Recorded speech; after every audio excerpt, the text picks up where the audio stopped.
Hare Kṛṣṇa. Hare Kṛṣna. So we'll begin with prayers. I think everyone's familiar. Azt hiszem mindenki ismeri azokat az imákat, amikkel kezdünk. First of all, can everyone hear? Can everyone hear? Mindenki hall minket? Can everyone hear me? Can everyone hear Madhupadi Prabhu? Mindenki Yes, hall at the engem back. is? Jó, köszönöm szépen. Okay. Om Jnana-timirandasya Jnananjana Shalakaya Chakshurun Militam Yena Tasmai Shri Gurave Namaha Mukam Karoti Vachalam Pangum Langayate Girim Yat Kripatamaham Vande Shri Gurun Dinataranam Jai Shri Krishna Caitanya Prabhu Nityananda Shri Advaita Gadadhar Shri Vyāsadeva Gaura Bhakta Brinda Hare Krishna, Krishna Krishna, Hare Hare, Hare Rama, Rama Rama, Hare Hare. Hare Krishna, everyone. Thank you to everyone for coming this morning. Köszönöm szépen, hogy eljöttetek. It's an honor for me to be here in front of you all. Nagyon meg vagyok tisztelve, hogy ennyien eljöttetek. I feel a little embarrassed because I see many older devotees, many very knowledgeable devotees here also. Egy kicsit zavarba vagyok, mert itt régebbi bakták is vannak, meg idősebb bakták. And I'm sitting here speaking. És akkor én beszélek itt. But the power of Kṛṣṇa Katha is amazing. A Kṛṣṇa Katha ereje az döbbenetes. When devotees come together speaking about Krishna and when there's a sincere intent to do so, hogyha bakták összejönnek és Krishnáról beszélnek egy őszinte szándékkal, there's a very special force, a very special power which takes over in the atmosphere. Ott megnyilvánul egy nagyon különleges erő, ami átveszi a teljes hangulatot. And that is much stronger, much more powerful than any one of us. És ez sokkal erősebb, mint külön-külön bármelyikünk. And so this is really the point of these sessions, to come together and to share, discuss Śrīmad-Bhāgavatam. És hát ezért van ez a lényeg ebben, hogy így összejöttünk, hogy a Śrīmad-Bhāgavatamról beszélgessünk. We have to make, Srila Prabhupada always said that we should make the Bhāgavatam our companion. Srila Prabhupád sokszor mondta, hogy a Bhāgavatamot a társunká kell fogadnunk. We all know that the Śrīmad-Bhāgavatam was Srila Prabhupád's magnum opus, his life's work. Valamennyien tudjuk, hogy a Śrīmad-Bhāgavatam Srila Prabhupádnak a fő életműve volt. And it was his key offering to humanity. Ez tulajdonképpen egy kulcsfontosságú felajánlás volt az emberiség javára. He said, his complaint was that we didn't take advantage of these books enough.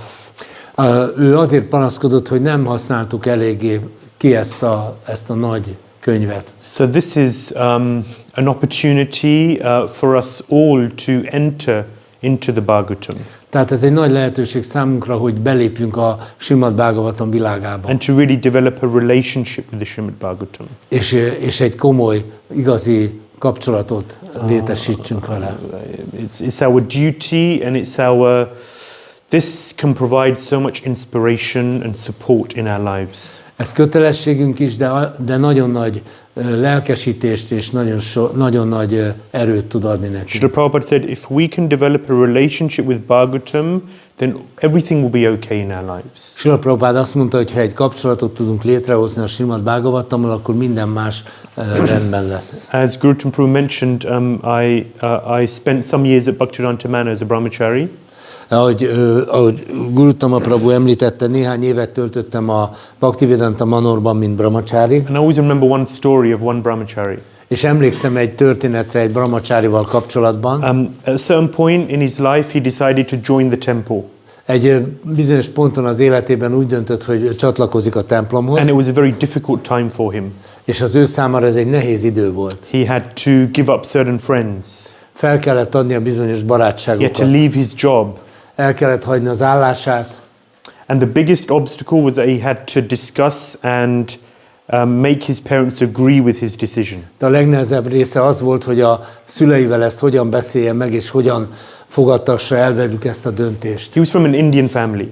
Ő indiai hátterű családból jött. And funnily enough, Indians often have the most difficult time in convincing their parents that they want to join the temple. És érdekes módon, és ez kicsit paradox, hogy az indiaiaknak talán a legnehezebb a szülőket meggyőzni arról, hogy csatlakozni akarnak a templomhoz. I know very well Indian parents are very attached to you having a good education, a good job, a nice house, a big car and a big house.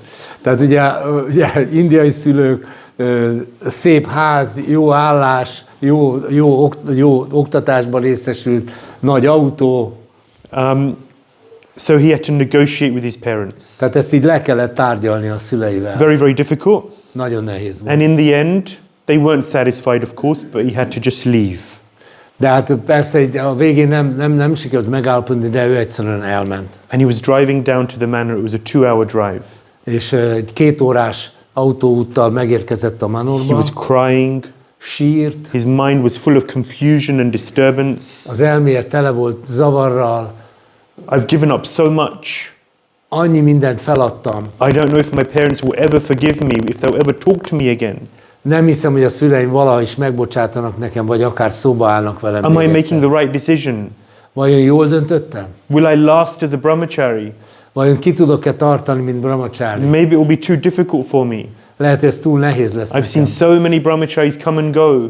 Annyi brahmacharit láttunk, aki jön és megy. But this feels like the right decision because I'm surrendering to Krishna. De mégis úgy érzem, hogy ez a helyes döntés, mert meghódolok So Krisnának. he's just in this confusion. És ez a nagy zavar volt. His heart was so heavy. A szíve nagyon nehéz volt. And then on the side of the road, there was a hitchhiker. És az úton állt egy stoppos. Who's ever stopped for a hitchhiker? Ki az, aki megállt már stopposnak? A few of you brave people. Yeah. Van itt néhány nagyon bátor ember. Yeah, so a hitchhiker, you know, they're unpredictable personalities, who knows? Ugye egy ilyen stoppos az egy kiszámíthatatlan, nem tudjuk kicsoda. But somehow he just saw the hitchhiker and he stopped for him. Tehát de mégis látta ezt a stoppost és megállt neki.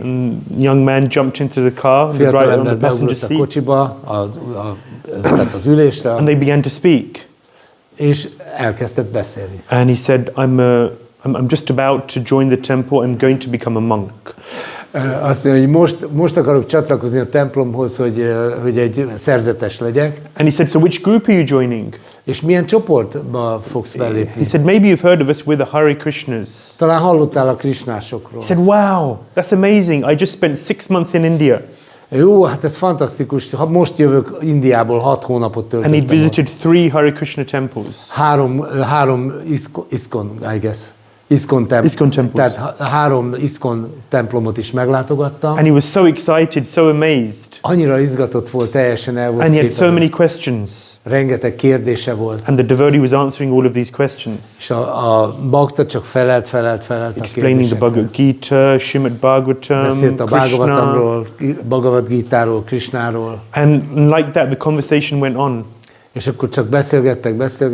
And the devotee was just speaking about Krishna, Krishna. És a bakta csak Krisnáról beszélt, állandóan Krisnáról. And suddenly all of the problems seemed to go away. He forgot about És everything. akkor hirtelen úgy érezte, hogy az összes probléma eltűnt. For an hour and a half, they just spoke about Krishna. Másfél óráig csak Krisnáról beszéltek. And he dropped him off. Aztán ő lerakta. And then he realized, there's no problems. És akkor rájött, hogy nincs probléma. I'm just serving Krishna. Csak szolgálom Krisnát. And what am I going to do as a monk, as a brahmachari? I'm just going to speak about Krishna. De hát mit fog csinálni, mint brahmachari, mint szerzetes? Hát Krisnáról fog beszélni. Krishna is a solution to all problems. Krishna minden problémánkra a megoldás. Krishna Katha, Krishna Kirtan, these two things. Speaking about Krishna, hearing about Krishna, and Krishna Kirtan.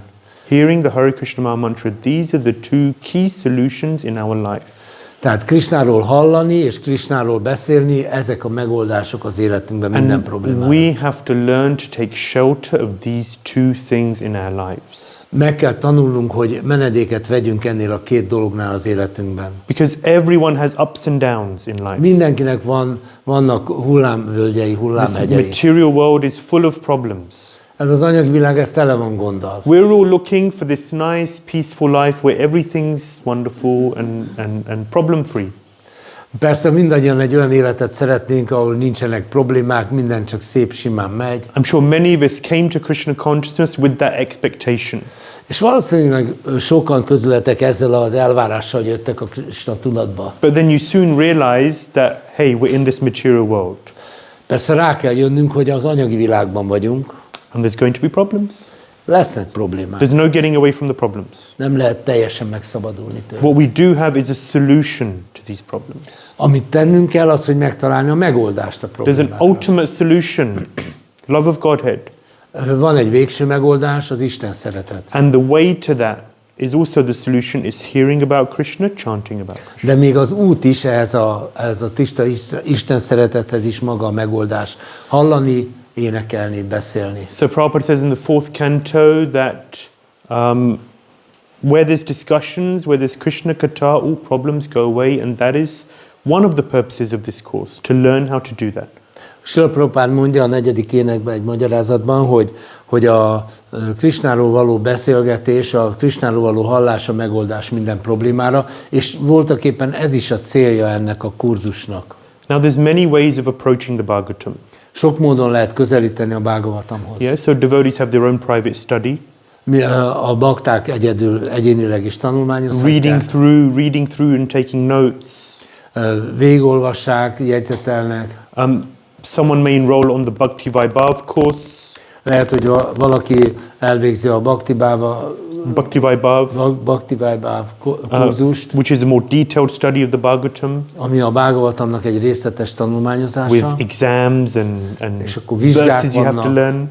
És akkor minden memoritereket kell tanulni. This is something in between. Ez most valami lesz, ami a kettő között van. So many courses they zoom into the Bhagavatam. We're going to be zooming out. Sok olyan kurzus van, amelyik így belezoomol a Bhagavatamba, mi inkább kizoomolunk. We have 6 weeks to cover the first canto. 6 hetünk van arra, hogy az első éneket tanulmányozzuk. And so that means it's not going to be a detailed study, rather give everyone an overview of what the main sections are and what the main points are in these sections. Ez azt jelenti, hogy nem lesz egy nagyon részletes tanulmányozás, hanem inkább a főbb dolgokon fogunk átmenni. And the hope is that we will all go back and we'll feel more and more inspired to read and study and enter into the Bhagavatam in our own private lives. És a siker az lesz, hogyha mindenki lelkes lesz arra, hogy mélyebben tanulmányozza ezt a Śrīmad-Bhāgavatamot, és hogy az életébe is megvalósítsa. Okay, so course materials. A tananyagok. I'm sure everyone has their own copy of the Bhagavatam. Remélem mindenkinek van saját példánya. Which you should read and study in your own time. És ez legjobb, hogyha a saját időtökben tanulmányozzátok. And of course we'll be referring to the Bhagavatam throughout the course. És a kurzus során persze állandóan hivatkozni fogunk a Bhagavatamra. We are recording these sessions and a YouTube link will be sent out on the WhatsApp group. És felvesszük ezt az előadást, és egy YouTube linket fogunk küldeni mindenkinek, aki feliratkozott. As Guru Prabhu mentioned, you will have received slides last night on the WhatsApp group.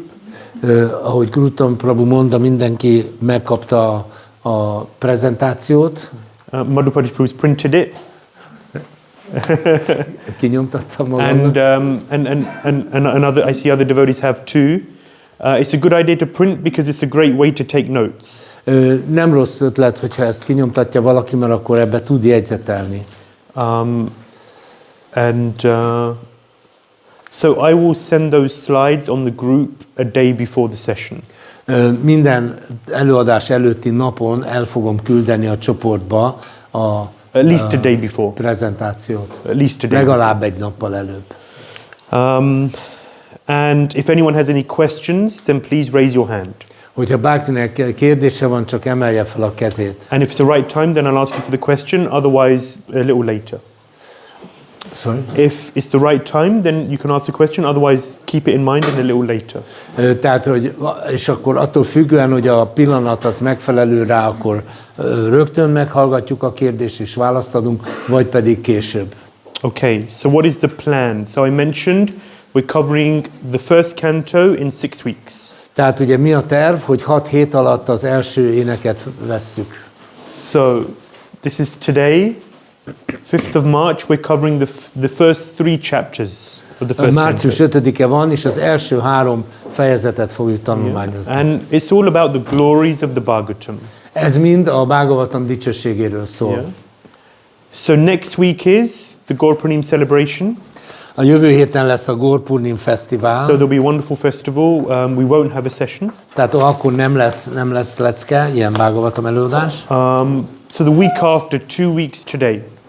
Tehát a 2 hétnyi anyagot ma megpróbálunk. Yeah, that's March the 19th. We'll be discussing Vyāsadeva and Nārada Muni. És március 19-én Vyāsadeva és Nārada Munit fogunk Chapters 4 to 6 of the first canto discuss the conversation between Vyāsadeva and Nārada Muni. It's one of my favorite sections from the Bhāgavatam. Ez a 4-től 6. fejezetig az egyik kedvenc részem a Bhágavatamban, Vyāsadeva és Nārada Muni beszélgetése.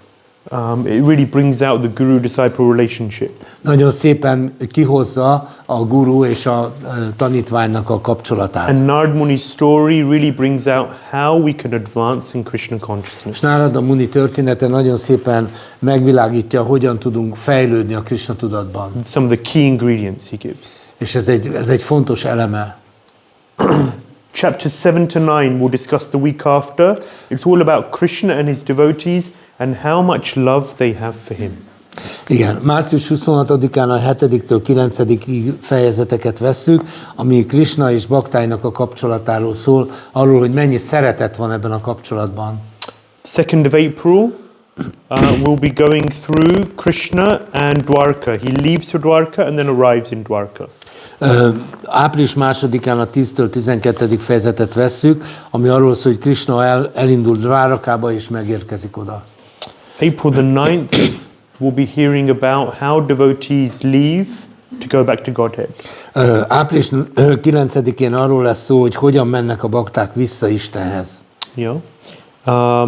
And then 16 to 19, that's the last week, that's the 16th of April.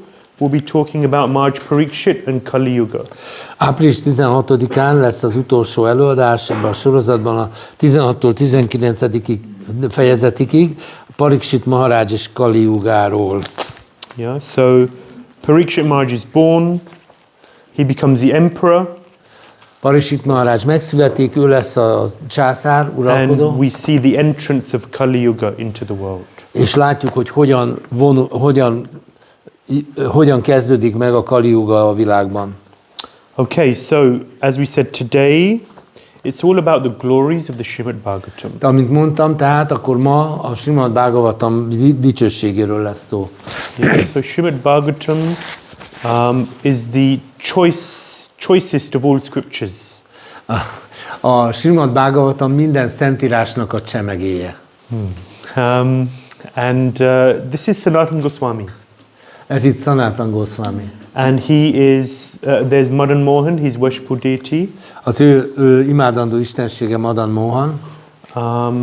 And Sanatana Goswami wrote a book called Kṛṣṇa Lila Stava. Sanatana Goswami írt egy könyvet Kṛṣṇa Lila Stava címmel. In this Kṛṣṇa Lila Stava, he's glorifying the Śrīmad-Bhāgavatam.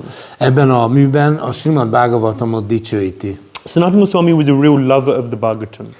Sanatana Goswami igazán nagyon szerette a Bhāgavatamot. He was of course working in the Muslim occupational government. Természetesen tudjuk, hogy a muzulmán kormányban dolgozott. And Rupa Goswami left. Rupa Goswami előbb elment. Sanatana Goswami also wanted to leave. Sanatana Goswami is szeretett volna elmenni, elhagyni a pozícióját. Gradually he became more and more distant from his duties. És egyre inkább eltávolodott a kötelességeitől. And he began to call in sick. És már azt kezdte, hogy beteget jelentett. Yeah, he would just, of course there's no phone calls, no mobile phones at that time. Akkor nem volt persze mobiltelefon. But he would just tell his boss, I'm a little sick today, I can't come in. És csak elmondta a főnökének, hogy én nem tudok bejönni ma, mert nem érzem I've got a stomachache, I've got a headache, I'm sure we all... Fáj a gyomrom, fáj a fejem. Probably done it before. Biztos ti is csináltatok már ilyet. What did Sanatana Goswami do at home? Mit csinált otthon Sanatana Goswami? He got together some of the most elevated Vaishnavas, the Brahmanas, the sages. Összeszedte a legmagasabb vajsnavákat, bölcseket. And for hours and hours in the day, he just discussed Bhagavatam. Egész nap csak a Bhagavatamról beszélgettek. He just talked about Bhagavatam, reading, studying, discussing Bhagavatam. Olvasni, tanulmányozni, megbeszélni a Bhagavatamot. So that is allowed. Ez szabad. The Acharya is doing, no? So he just discussed Bhagavatam with great personalities. Tehát a Bhagavatamról beszélt nagy személyiségekkel. So he was absorbed in Bhagavatam. Nagyon el volt merülve a Bhagavatamban. So what came from his heart through this absorption? És mi jött ki a szívéből, ebből az elmerülésből? There are 5 verses. Van 5 vers, And we'll be reciting these verses before every session.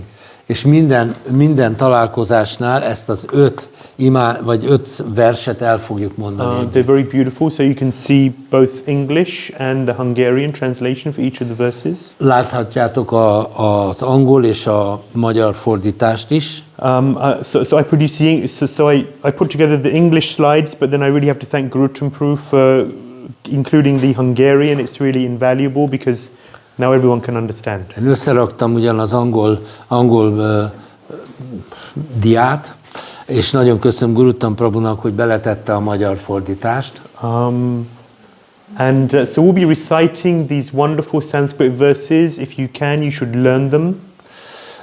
Tehát együtt el fogjuk mondani ezeket a szanszkrit verseket, és hogyha belefér nektek, akkor tanuljátok meg. And they beautifully glorify the Śrīmad-Bhāgavatam in so many ways, we'll see. Nagyon-nagyon szépen dicsőíti a Śrīmad-Bhāgavatamot nagyon sokféle módon. So I'll just say the meter or how we're going to sing the verse. Igen, most el fogom mondani csak azért, hogy milyen ritmusban kell mondani. Actually, I studied Bhakti Vaibhav in Mayapur around 10 years ago. Körülbelül 10 éve Mayapurban végeztem el ezt a Bhakti Vaibhav tanfolyamot. And I'm reciting these verses because a teacher would recite these verses at the beginning of the session, and they really inspire me. És én azért is mondom el ezeket a verseket a beszélgetési vagy az óra előtt, mert az én tanárom is ezt csinálta. Yeah, and he chanted the verses in this meter as well. So. És ugye ebben a ritmusban mondta ő is. So sarva shastrabdi piyusha sarva vaidaika satfala sarva siddhanta ratnadhya sarva lokaika drikprada. So we're going to chant them together. Akkor most együtt fogjuk elmondani. So 1, 2, 3.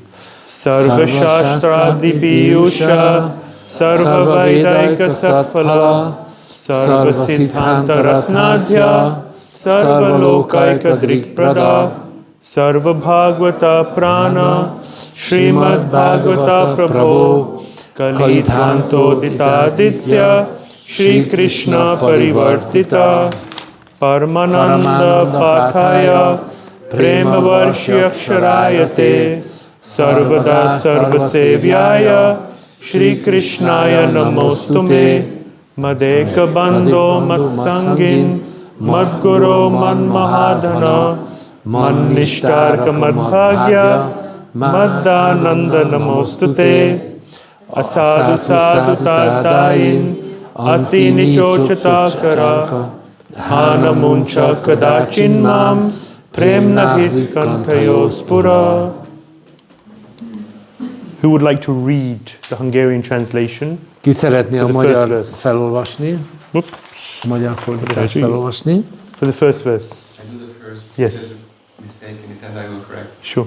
O Śrīmad-Bhāgavatam, ó nektár, amelyet az összes védikus szentírás óceánjából köpültek, ó a védák legkiemelkedőbb transzcendentális gyümölcse, ó te, aki minden lelki filozófiai következtetés égkövével rendelkezel, ó te, aki spirituális látást adsz a világ minden emberének.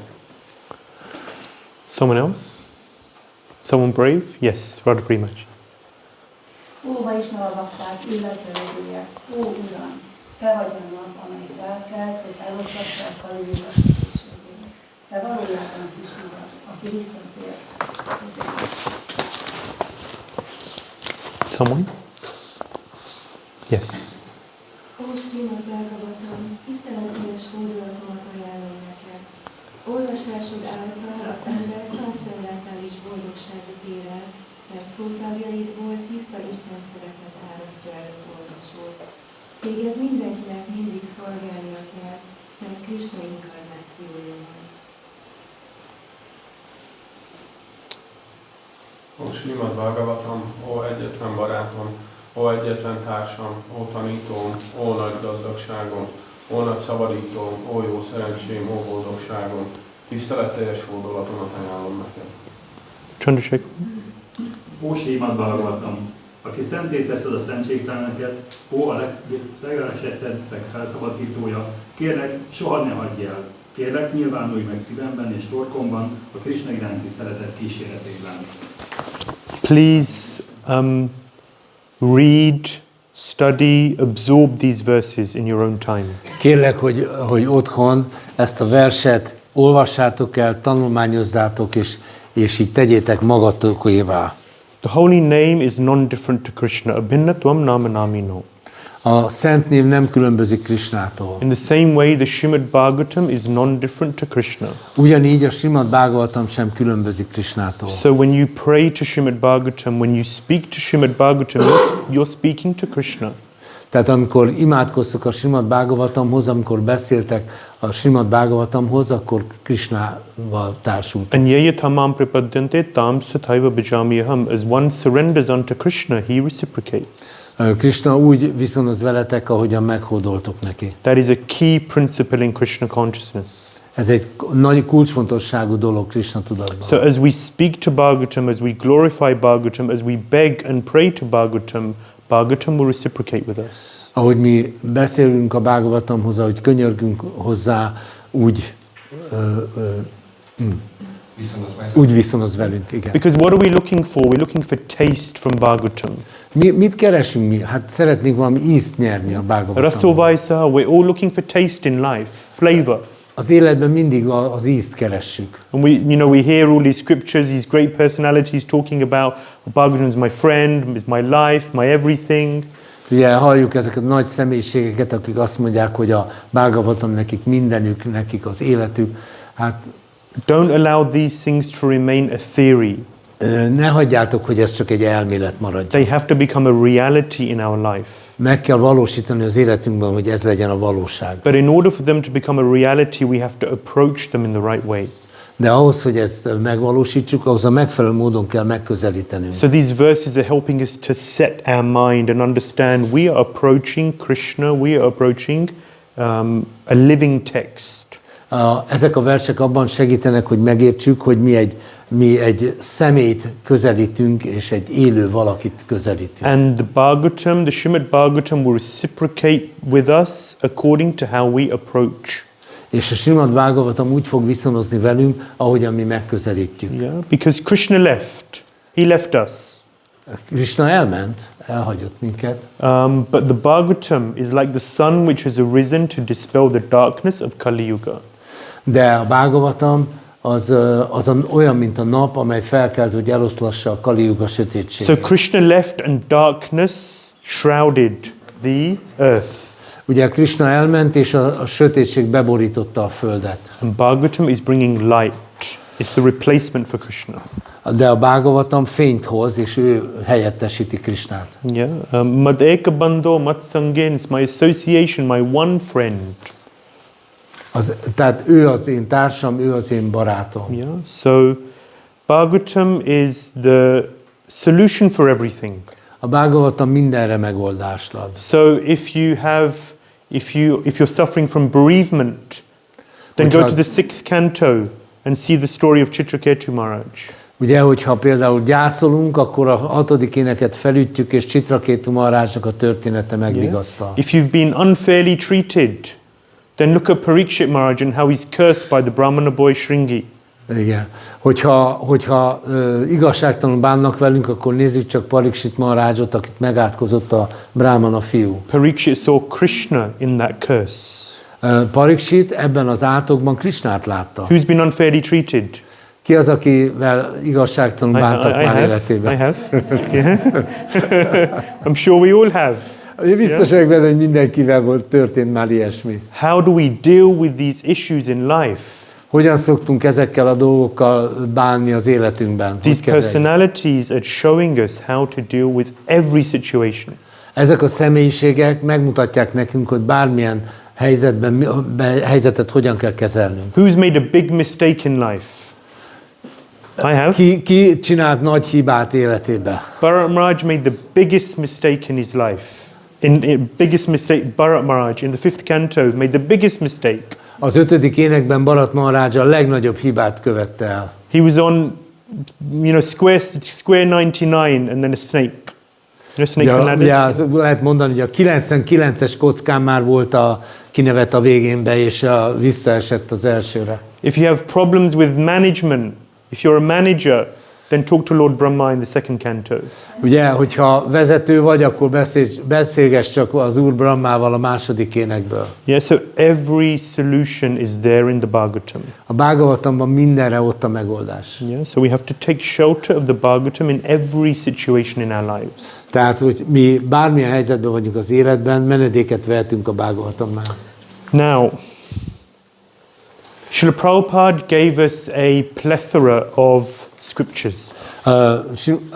Srila Prabhupada egy hatalmas irodalom gyűjteményt hagyott ránk.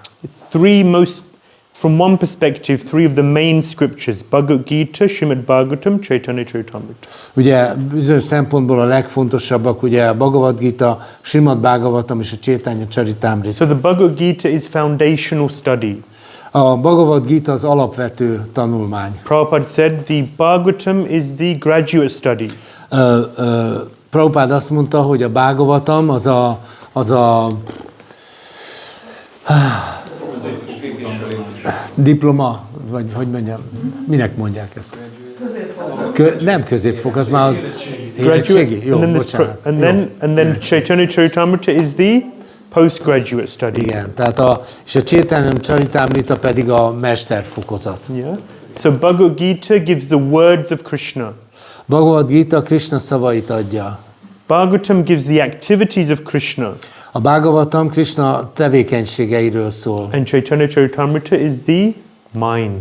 És a Caitanya Charitamrita feltárja Krisna elméjét. Apologies, this is the only slide which is not in Hungarian. Ez az egyetlen dia, ami nincsen magyarul. This was a bit harder, but kicsit nehéz we'll lesz. go through everything so everyone knows what it all means. De szépen mindent lefordítunk. Yeah.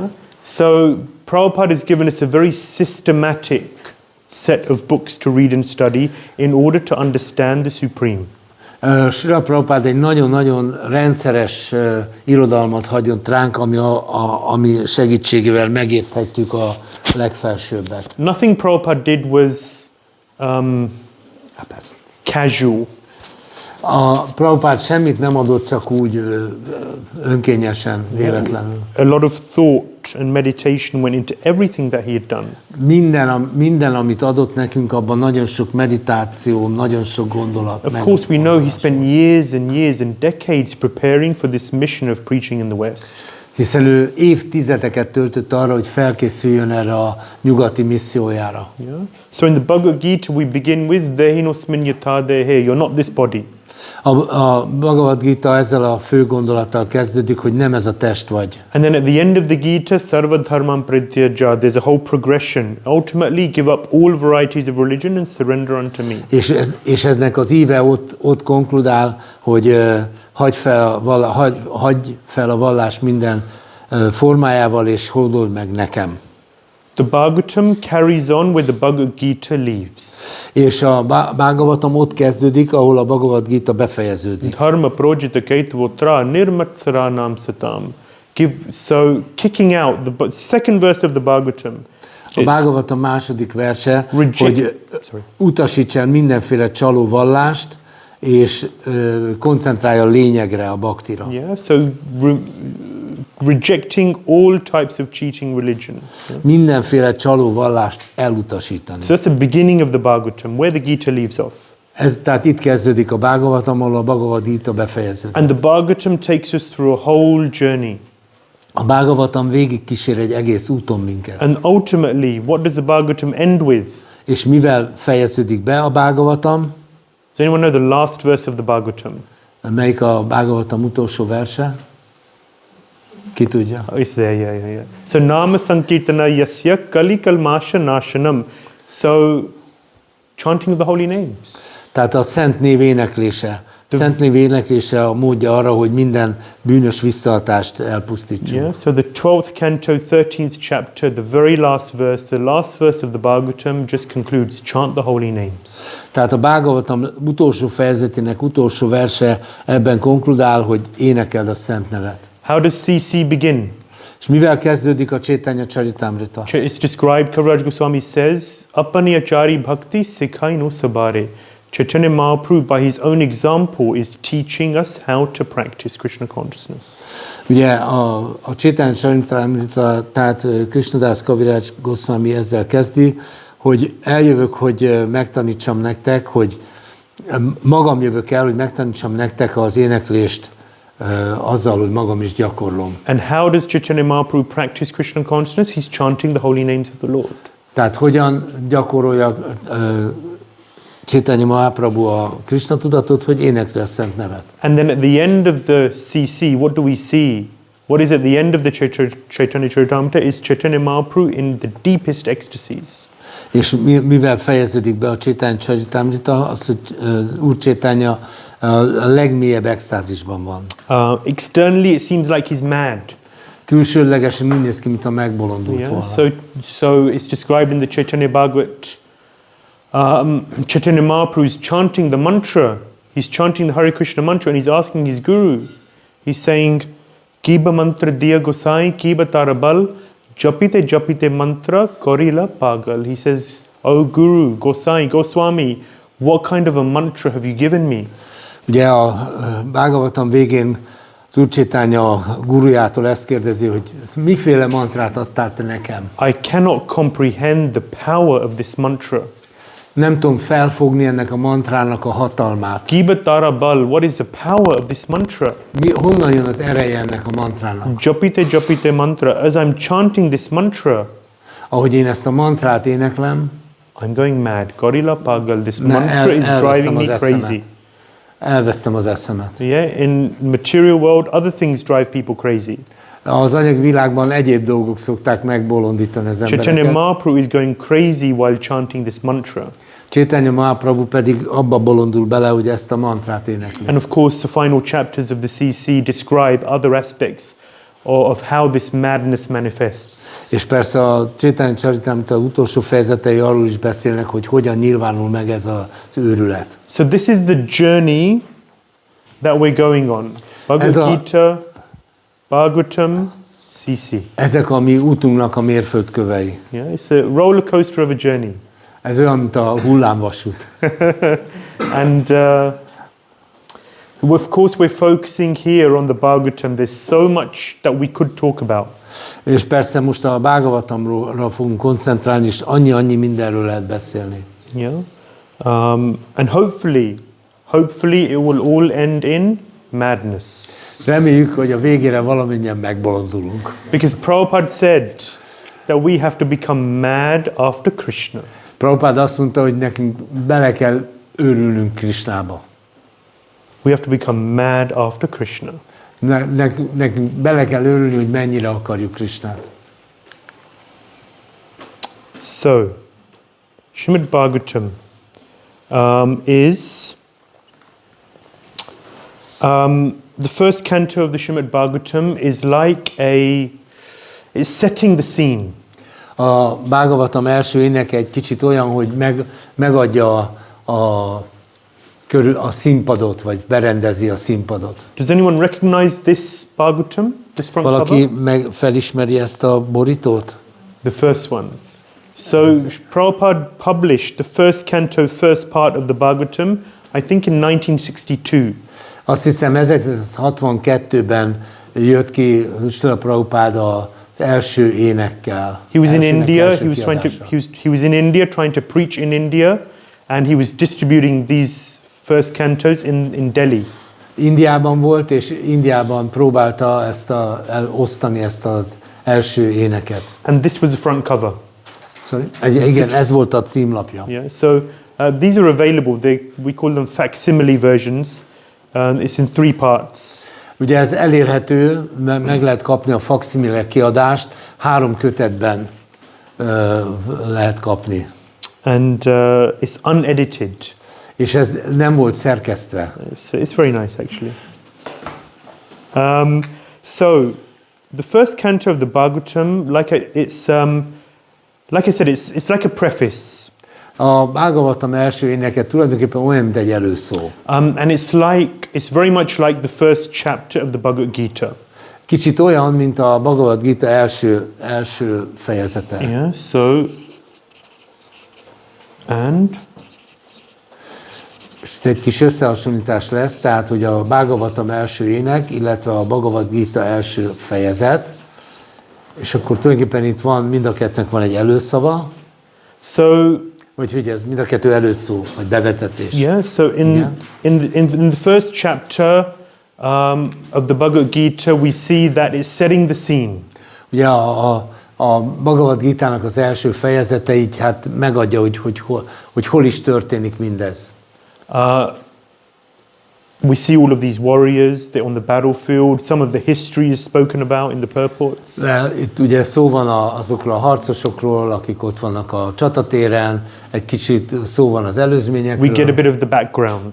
Tehát megkapjuk egy picit a hátteret ehhez. Where are we? What is happening? Hol vagyunk, mi történik? In the same way, in the Bhāgavatam, the first canto is like an introduction, a preface. Ugyanígy a Bhāgavatamnak az első éneke egy ilyen bevezető.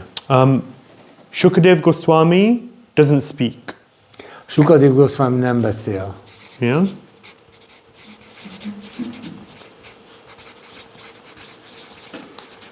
In the same way, in the first chapter of the Gita, Krishna doesn't speak. Ugyanígy a Gita első fejezetében Krisna nem szólal meg. Yeah. So, he's in the first canto. We see that all of the events leading up to Parīkṣit Maharaj, who's been cursed, sits on the banks of the Ganges and has one question: what does a man do who's about to die? Ugye itten az történik, hogy Parīkṣit Maharājot megátkozzák, és akkor ezt a kérdést teszi fel, hogy ebben a helyzetben mit kell csinálni. Yeah. And then it describes at the very end of the first canto, Yadrichaya, somehow or another, Shukadeva Goswami just appears on the scene. És a végére, az elsőnek végére valahogyan Shukadeva Goswami megjelenik. So he only speaks in the second canto. Ő csak a második énekben kezd beszélni. Krishna only begins speaking in the second chapter. És ugyanígy Krisna is csak a második fejezet, Gita második fejezetében kezd beszélni. Yeah, and so it's very similar in terms of just setting the scene for us to get an idea of where are we, what is happening. Tehát ugye a kettő ezért nagyon hasonlít, mert csak arról szól, hogy hol is vagyunk, mi a helyzet. In the Bhāgavatam, it's described there are 10 main themes. A Bhāgavatamban 10 fő téma van. There's a verse, if anyone would like it for reference, it's Bhāgavatam 2:10:1. Ha valaki akarja felírni, a Bhāgavatam második ének 10. fejezete első vers vonatkozik ide.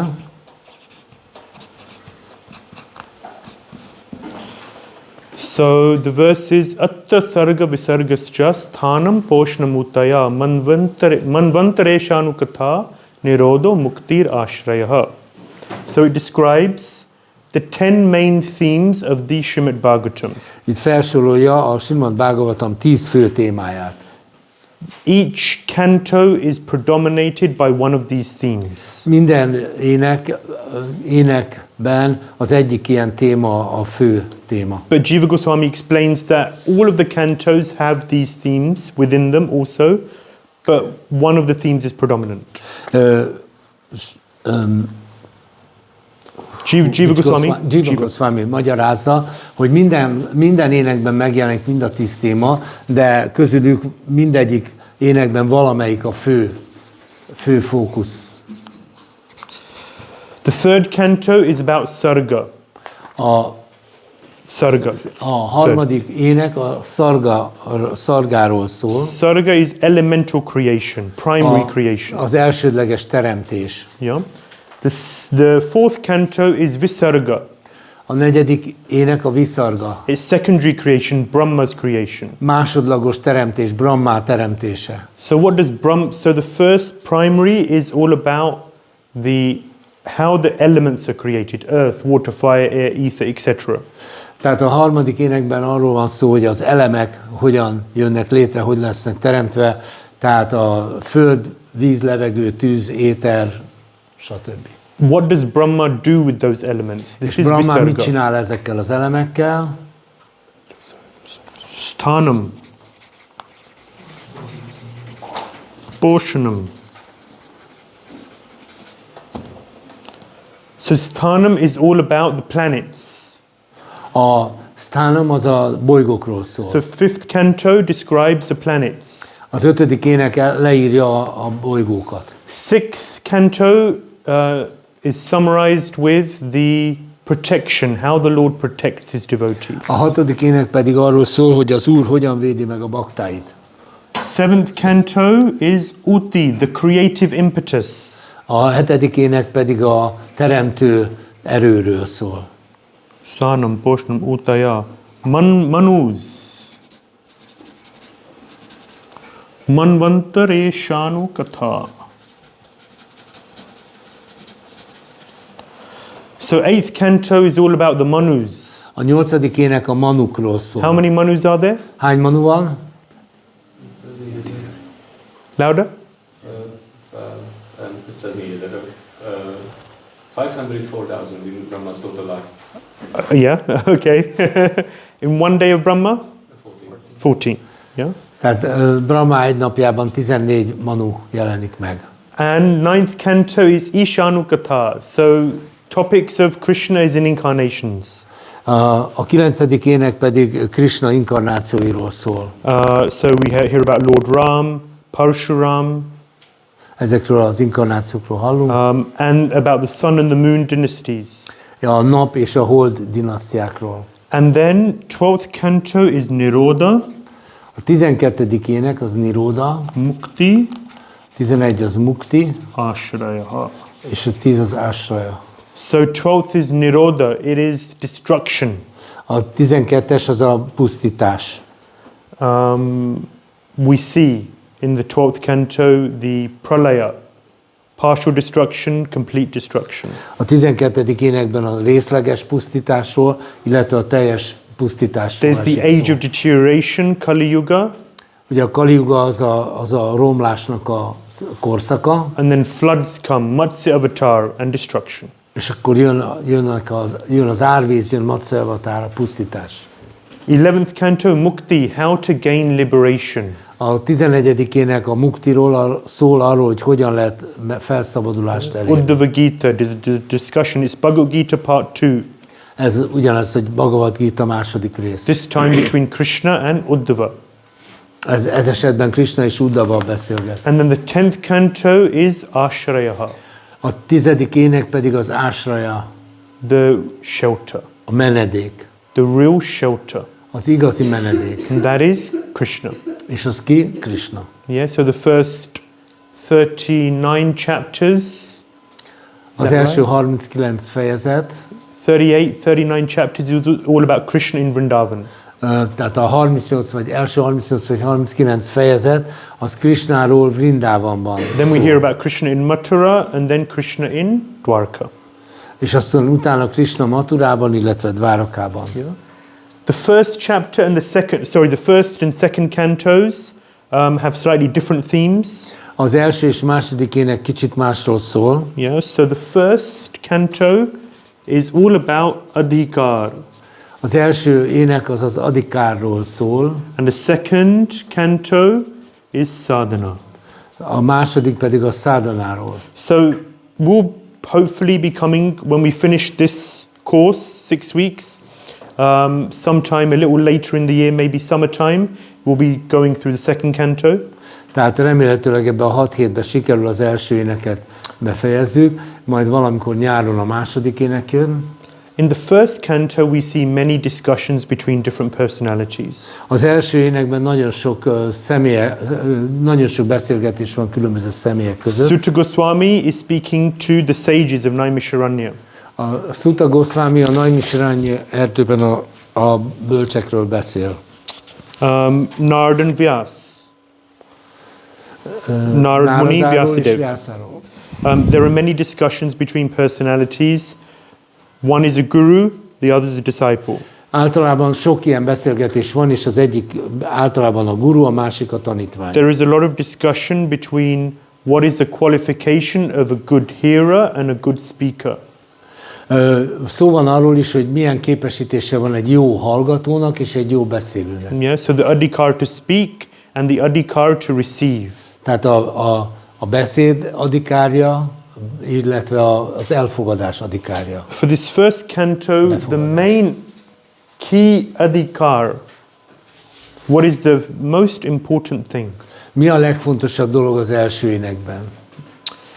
It's surrender and desperation. A kétségbe esett meghódolás. I need to know. Tudnom kell. That's why Prabhupada said many times, he said that we have to be finished with the material world. Prabhupád sokszor mondta, hogy muszáj leszámolnunk ezzel az anyagi világgal. The degree to which we are looking for peace, harmony and happiness in this material world. Azzal az elképzeléssel, hogy békét, harmóniát és nyugalmat találjunk ebben az anyagi világban. To that degree we will not be able to connect with the Bhagavatam. És amennyire ezzel próbálkozunk, annyira nem fogunk tudni a Bhagavatammal kapcsolatot teremteni. These hopes and desires for the material world form a block between us and Krishna. Igen, hogyha ebben az anyagi világban valamiféle bizalmunk van, vagy vágyunk van vele kapcsolatban, ez olyan lesz, mint egy fal, ami elválaszt Krishnától. So Prabhupada said that a devotee has lost hope of happiness in the material world. Az igazi bakta minden reményét elvesztette az anyagi világban. And therefore, what does a devotee do? He lays all of his hopes in Krishna. Tehát mit tesz egy bakta? Minden reményét Krishnába helyezi. Krishna Mata, Krishna Pita, Krishna Dhana Pran. Krishna is my mother, Krishna is my father, Krishna is my life. Krishna az anyám, Krishna az apám, Krishna az életem. As we see in the prayers of Sanatana Goswami, Madeka Bandho Mat Sangin, Bhāgavatam, Krishna is my everything. Tehát ahogy Sanatana Goswami mondja ebben a szép versben, a Bhāgavatam a mindenem. And when we approach Bhāgavatam with that mood, with that kind of consciousness, Bhāgavatam opens up. És hogyha ebben a tudatban, ezzel a hangulattal közelítjük a Bhāgavatamot, akkor a Bhāgavatam kitárul számunkra. Bhāgavatam speaks to us then in a very special way. És akkor a Bhāgavatam nagyon különleges módon fog beszélni hozzánk. Bhāgavatam also is described, and I'm going to go through this relatively quickly. Most ezzel megpróbálok kicsit gyorsan végigmenni. It describes the various limbs of the Lord. A Bhāgavatam leírja az Úr különböző végtagjait, vagy tagjait. The first two cantos are the lotus feet of the Lord. Az első két ének az az Úr lótuszlábai. Cantos 3 and 4 are the thighs of the Lord. A 3-as és a 4-es az Úr combjai. Canto 5 is the navel. Az 5. ének a köldöke. Canto 6 is the heart. A 6-os ének a szíve. Cantos 7 and 8 are the arms. A 7-es és a 8-as ének a karjai. Canto 9 is the throat. A 9. ének a torka. Canto 10 is the head. A 10. ének a feje. Canto 11 is the forehead.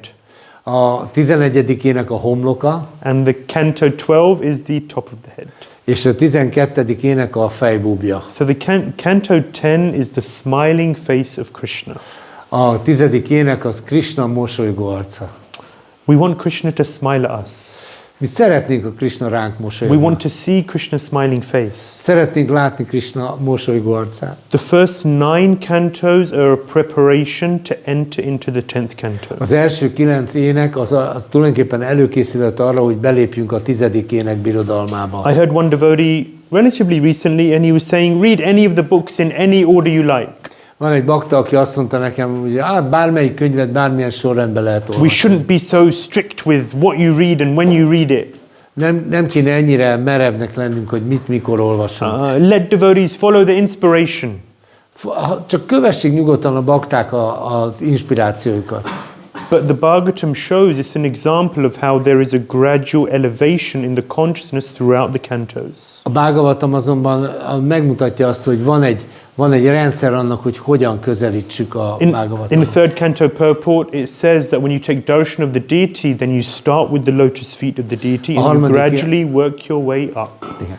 A harmadik énekben van egy magyarázat, ami elmondja, hogy hogyan kell a darsant venni a murtiktól, hogy a lábuknál kell kezdeni, és fokozatosan kell fölfelé haladni. And you see this in India also many times when someone is speaking to a senior, then they don't look at them in the face. Ezt nagyon sokszor látni Indiában, hogy amikor valaki egy ilyen magasabb helyzetű személlyel beszél, akkor nem néz az arcába, They're just looking at the feet and speaking. hanem a lábát nézi. You know, in our world, you know, in the Western world, looks so weird, you know. A nyugati világban ez nagyon furcsa, But this is respect. de hát ez a tisztelet. So you start darshan with the feet and you work your way up. Tehát a darsant a lábnál kezdjük, és úgy megyünk fölfelé. And absorbed in every aspect, you meditate on the lotus feet of the Lord. És minden aspektust, minden szöget magunkévá teszünk, tehát először meditálunk a lótuszlábain. Prabhupada says if you want to overcome lust, then you meditate on the lotus feet of the Lord. A Prabhupád azt mondja, hogy ha a kévágyat szeretnénk leküzdeni, akkor meditáljunk az Úr lótuszlábain. And like that, you work your way up. És aztán lassan mehetünk fölfelé. Similarly, with the Bhāgavatam, you start with the 1st canto, 2nd, 3rd, and like that, there's an evolution until we reach the 10th canto. És ugyanígy a Bhāgavatamnál az első, második énekkel kezdve van egy ilyen fokozatos fejlődés, amíg aztán végül elérhetünk a 10. ének lótuszarcáig. Yeah. So these various cantos represent the limbs of the Lord. Tehát ezek az énekek az Úr különböző testrészeit képviselik. And this point about surrender and desperation is very important. The more we understand that this is my one and only shelter, Krishna is my life, to that degree, everything opens up. És nagyon fontos a meghódolás és a kétségbeesés, és amilyen mértékben ez a hangulatunk, úgy nyílik ki a számunkra a Bhāgavatam. I need Krishna. Szükségem van Kṛṣnára. The goal of my life is Krishna. Életem célja Kṛṣna. Yeah, so Kaviraj Goswami says, Prema dhana vina vyartha daridra jivana, dāsa kori vetan mora, deho prema dhana. Kaviraj Goswami ezt mondja. He says,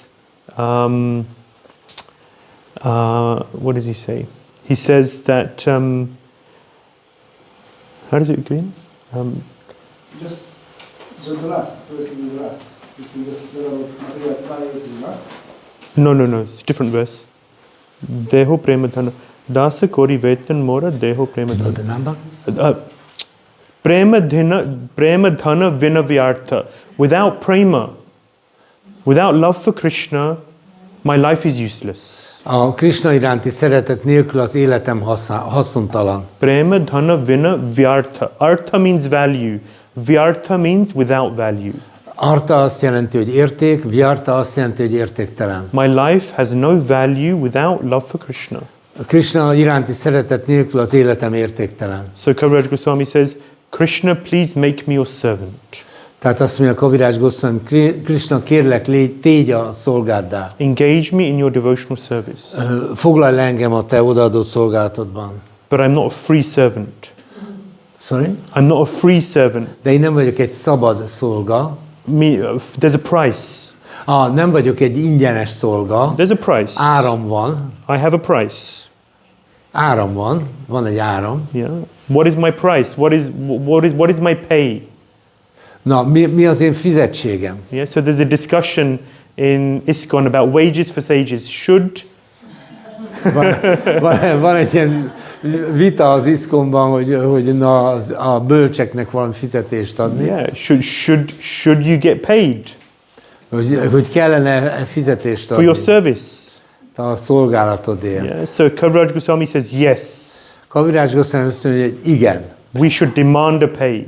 követeljük a fizetséget. We should get paid. There's no free lunches in this world. There's no free lunches.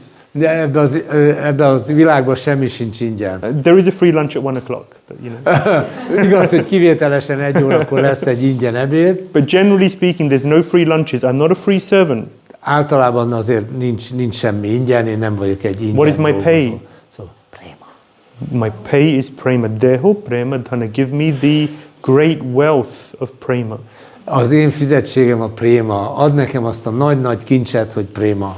And this is what Bhagavatam is beginning with, and we're going to come to the verse dharma parojita kaitavotra parmo nirmatsaranam satam. Ezzel kezdődik a Bhāgavatam. We have to give up all kinds of cheating religion. What is the purest form of religion?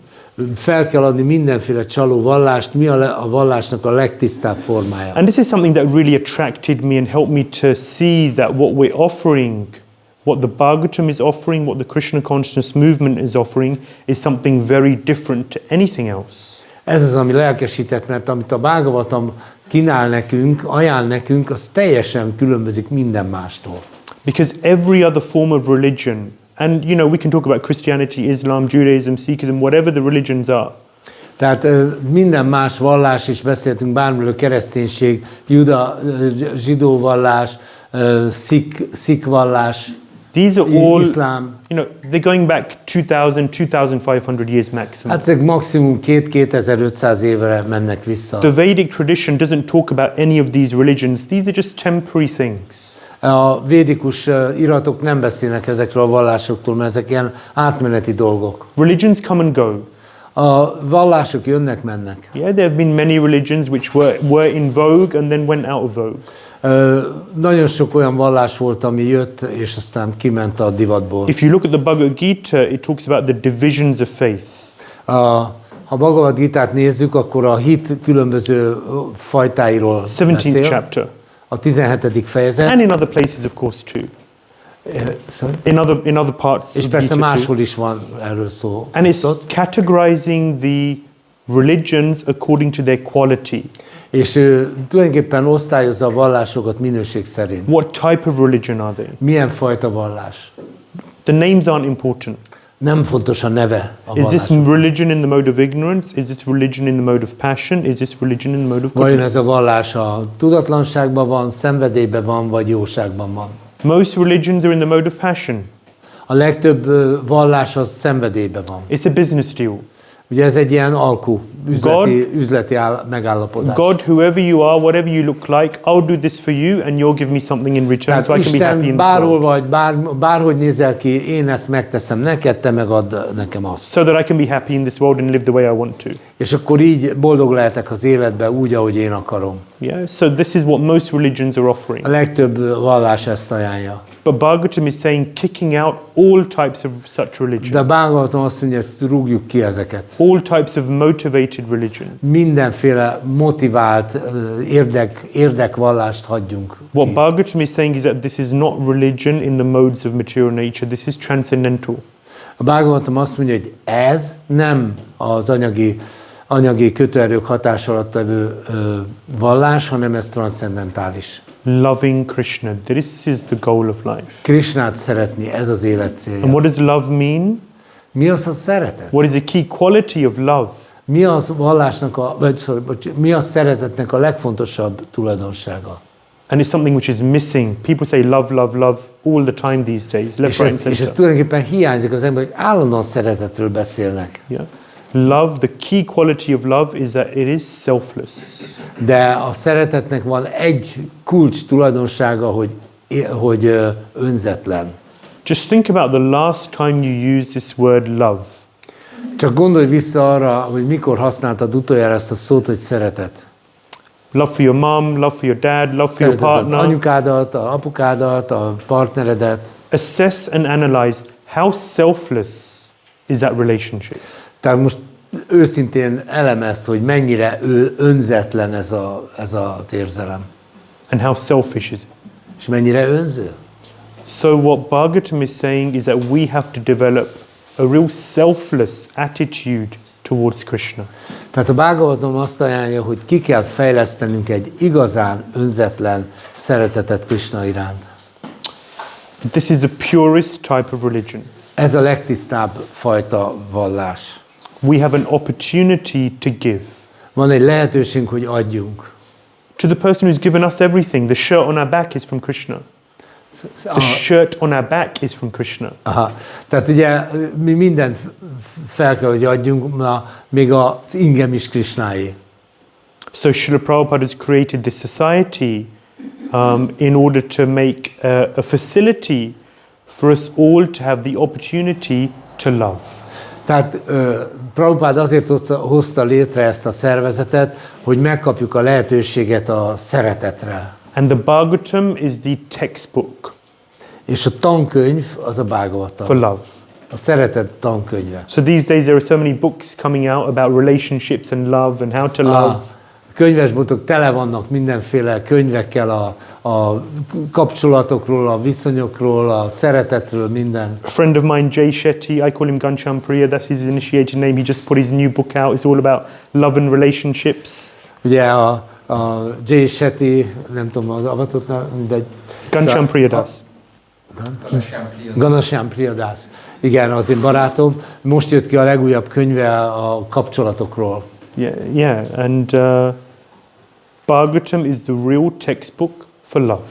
És a Bhagavatam igazán a szeretet tankönyve. Prema Pumartha Mahan. The artha means wealth.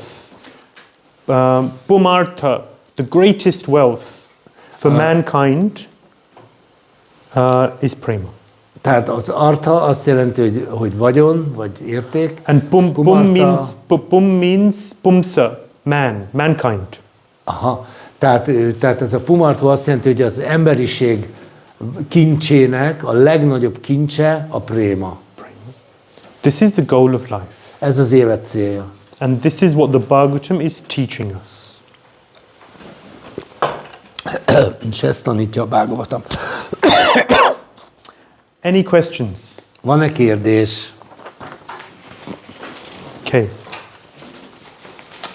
So, we are beginning with the first 3 chapters of this Bhagavatam, and mainly what is happening here is that we're setting the scene of Sutta Goswami and the sages of Naimisharanya. Tehát ugye az első 3 fejezettel foglalkozunk most, és ez tulajdonképpen a bevezetés, a helyzet felvázolása, Sutta Goswami és a Naimisharanyai erdő.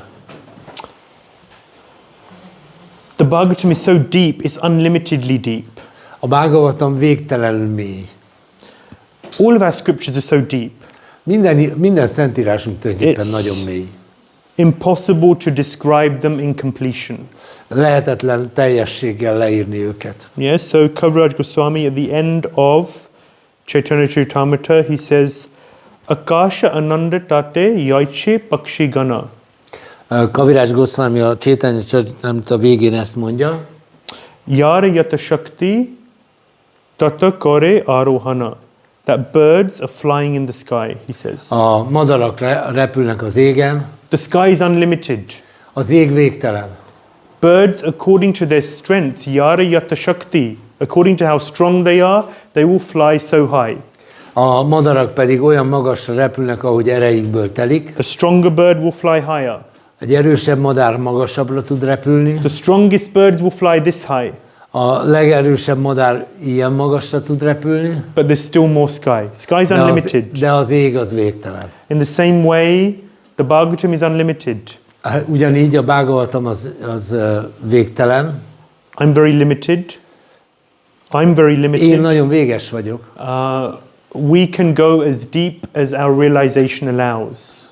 Olyan mélyre tudunk menni, ahogyan a megvalósításaink engedik. Kaviraj Goswami is saying this at the end. Ezt He says this at the Kaviraj end. Goswami mondja, Yeah. Chaitanya So Charitamrita he says this at the very end of the Chaitanya Charitamrita. Ezt mondja a legvégén a Chaitanya Charitamrita. I'm saying this at the beginning of the course.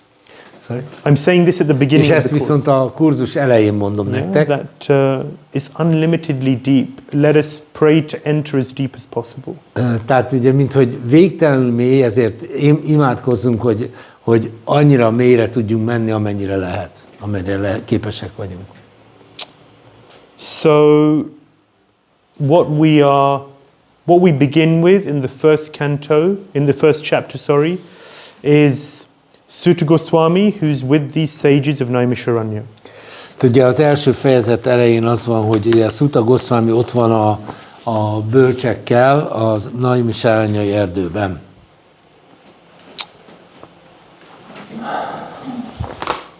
Right, yes. So Bhāgavatam has been spoken many times in history. A történelem során a Bhāgavatamot rengetegszer elmondták. At the beginning of creation, A teremtés elején is. Brahma, we hear more about this in the second and third cantos. Brahma was looking for inspiration to create. Ugye majd a második, harmadik énekben hallunk erről többet, de az úr Brahma tulajdonképpen egy ihletet várt. And Krishna appeared eventually. És végül Kṛṣṇa megjelent neki. And he gave him 4 verses. És 4 verset adott neki. 2, 9, 33, 34, 35, 36. A második ének 9. fejezet 33, 36. 33, 34, 35, 36. Yeah. These 4 verses are the Chatushloki Bhagavatam. Ez a Bhāgavatamnak a 4 fő verse. From these 4 verses comes the rest of the Bhagavatam. Ebből a 4 versből nő ki a Bhāgavatam többi része. So from these 4 verses, Lord Brahma understood the rest of the 18,000 verses. Ebből a 4 versből az úr Brahma megértette az összes többi I verset. should add that we have 18,000 verses in our Bhagavatam on this earthly planet. Azt hozzá kell tennem, hogy nekünk 18 000 versünk van ezen a földi bolygón. The Bhagavatam in the heavenly planets is longer.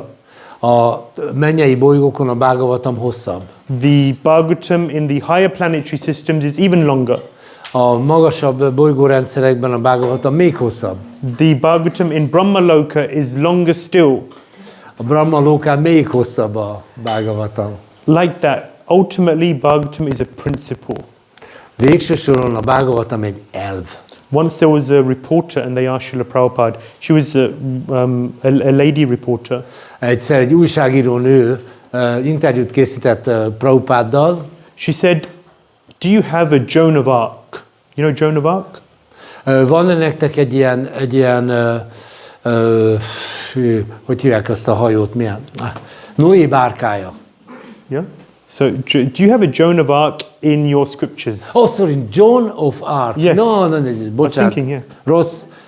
Jean d'Arc. Right. Van-e nektek az iratotokban egy ilyen Jean d'Arc? Yeah, she was a French Christian, Ilyen francia keresztény. always riding on a horse, you know. So do you have a woman? You know, Hát alapvetően az volt a kérdés lényeg, hogy van egy ilyen női hős a Bhāgavatamban. Prabhupada said, do we have a Joan of Arc, someone equivalent? He was asking, is this your question? Do we have an equivalent? Tehát Prabhupada azt kérdezte, hogy ez a kérdésed, hogy van egy ilyen női hősünk? Prabhupada said, Joan of Arc is Bhagavatam. És azt mondja, hogy a Bhāgavatam a Jean d'Arc. Yeah, Joan of Arc is a part of Bhagavatam. A Bhāgavatamnak egy része, maga a Jean d'Arc az a Bhāgavatam egy része. Because anything which is speaking about the relationship between God and His devotees is the Bhagavatam principle. Mert bármi, ami az bakta és Isten kapcsolatáról szól, az a Bhāgavatam. So the Bhagavatam is a principle. A Bhāgavatam az egy elv. It's all about Krishna and His devotees. Ez az egész Krisnáról és a bhaktáiról szól. Yeah, and the essence is the beautiful descriptions of the Supreme Personality of Godhead. Tehát a lényeg csodálatos leírás az Istenség legfelsőbb személyiségéről. Yeah. So we see at the beginning, Sutta Goswami is addressing the sages of Naimisharanya. Tehát az elején látjuk, hogy a Sutta Goswami beszél a bölcsekhez a Naimisharanya erdőben. These sages were 88,000 in number. 88 000 ilyen bölcs gyűlt össze. They gathered together, it's a lot of sages, you know. They gathered together nagy létszám. and they thought, how can we serve society? És azt kérdezték, hogy hogyan tudjuk a társadalmat szolgálni. So they went to talk to Lord Brahma. Elmentek az úr Brahmához. And Brahma threw a chakra onto the earth. Brahma threw, aha. És Brahma egy csakrát dobott a földre. And that chakra fell at this place called Naimisharanya. És ez a csakra ott ért földet, ahol ez a Naimisharanya erdő van. And he told the sages, you go there, this place is a very holy place. És azt mondta a bölcseknek, menjetek oda, ez egy nagyon szent hely. So any spiritual activity you do in this place will be successful. Tehát bármilyen lelki tevékenységet végeztek ezen a helyen, az sikeres lesz. Yeah. So the sages all gathered there and they began to do fire yajnas. És a bölcsek mind összegyűltek ott, és ilyen tűz áldozatot kezdtek bemutatni. So the opening is the sages and they're all doing lots of yajnas. But then Sutta Goswami comes. És akkor, tehát ugye ezek a bölcsek ott mindenféle jagját, mindenféle áldozatot végeznek, és akkor megjelenik Sutta Goswami. And when Sutta Goswami enters the scene, he's a self-effulgent personality. They can all see that this person is very, very special. És amikor ő megjelenik a színen, akkor ő egy ragyogó, tehát önragyogó személy, és ebből mindenki láthatta, hogy egy nagyon különleges személy. Sutta Goswami was special also because he attended this recital between Shukadeva Goswami and Parīkṣit Maharaj. Tehát ő azért is különleges volt, mert ő jelen volt, amikor Parīkṣit Maharaj, Shukadeva Goswami és Parīkṣit Maharaj között elhangzott ez a beszélgetés. Yeah. So, Parīkṣit Maharaj, we hear at the end of the first canto, he's cursed, he's going to die, he has 7 days left. Ugye megjelenik, tehát, sorry, see again. Parīkṣit Maharaj is on the banks of the Ganges, he's about to die, he's been cursed. Tehát Parīkṣit Maharaj ott van a Ganges partján, megátkozták, meg fog halni. Shukadeva Goswami comes, he instructs him. Shukadeva Goswami jön és tanítja őt. In the audience, a hallgatóságban is Sutta Goswami. Ott van Sutta Goswami. Sutta Goswami later, he meets the sages of Naimisharanya. Később ő találkozik a Naimisharanya erdőben a bölcsekkel. And he instructs those 88,000 sages. És ezt a 88 000 bölcset oktatja. And that is the opening of the Bhāgavatam. Ez a nyitó helyzete a Bhāgavatam. So when Vyāsadeva writes the Bhāgavatam, amikor Vyāsadeva írja a Bhāgavatamot, which will come to in 2 weeks' time, amiről majd két hét múlva lesz szó, he is narrating the discussion of Sutta Goswami and the sages of Naimisharanya.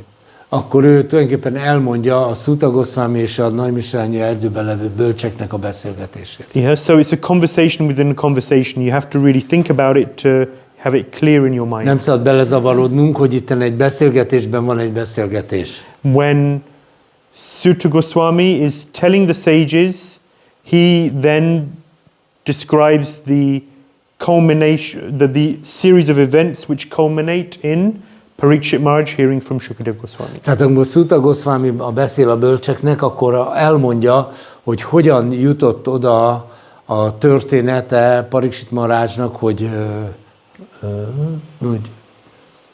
how the culmination of events which lead Parīkṣit Maharaj. Az eseményeknek a sorozata, ami oda vezetett, hogy Parīkṣit Maharaj tanul Shukadeva Goswamitól. Yes. Okay. Yes, so you told us not to be confused, and I'm immediately confused. Sorry.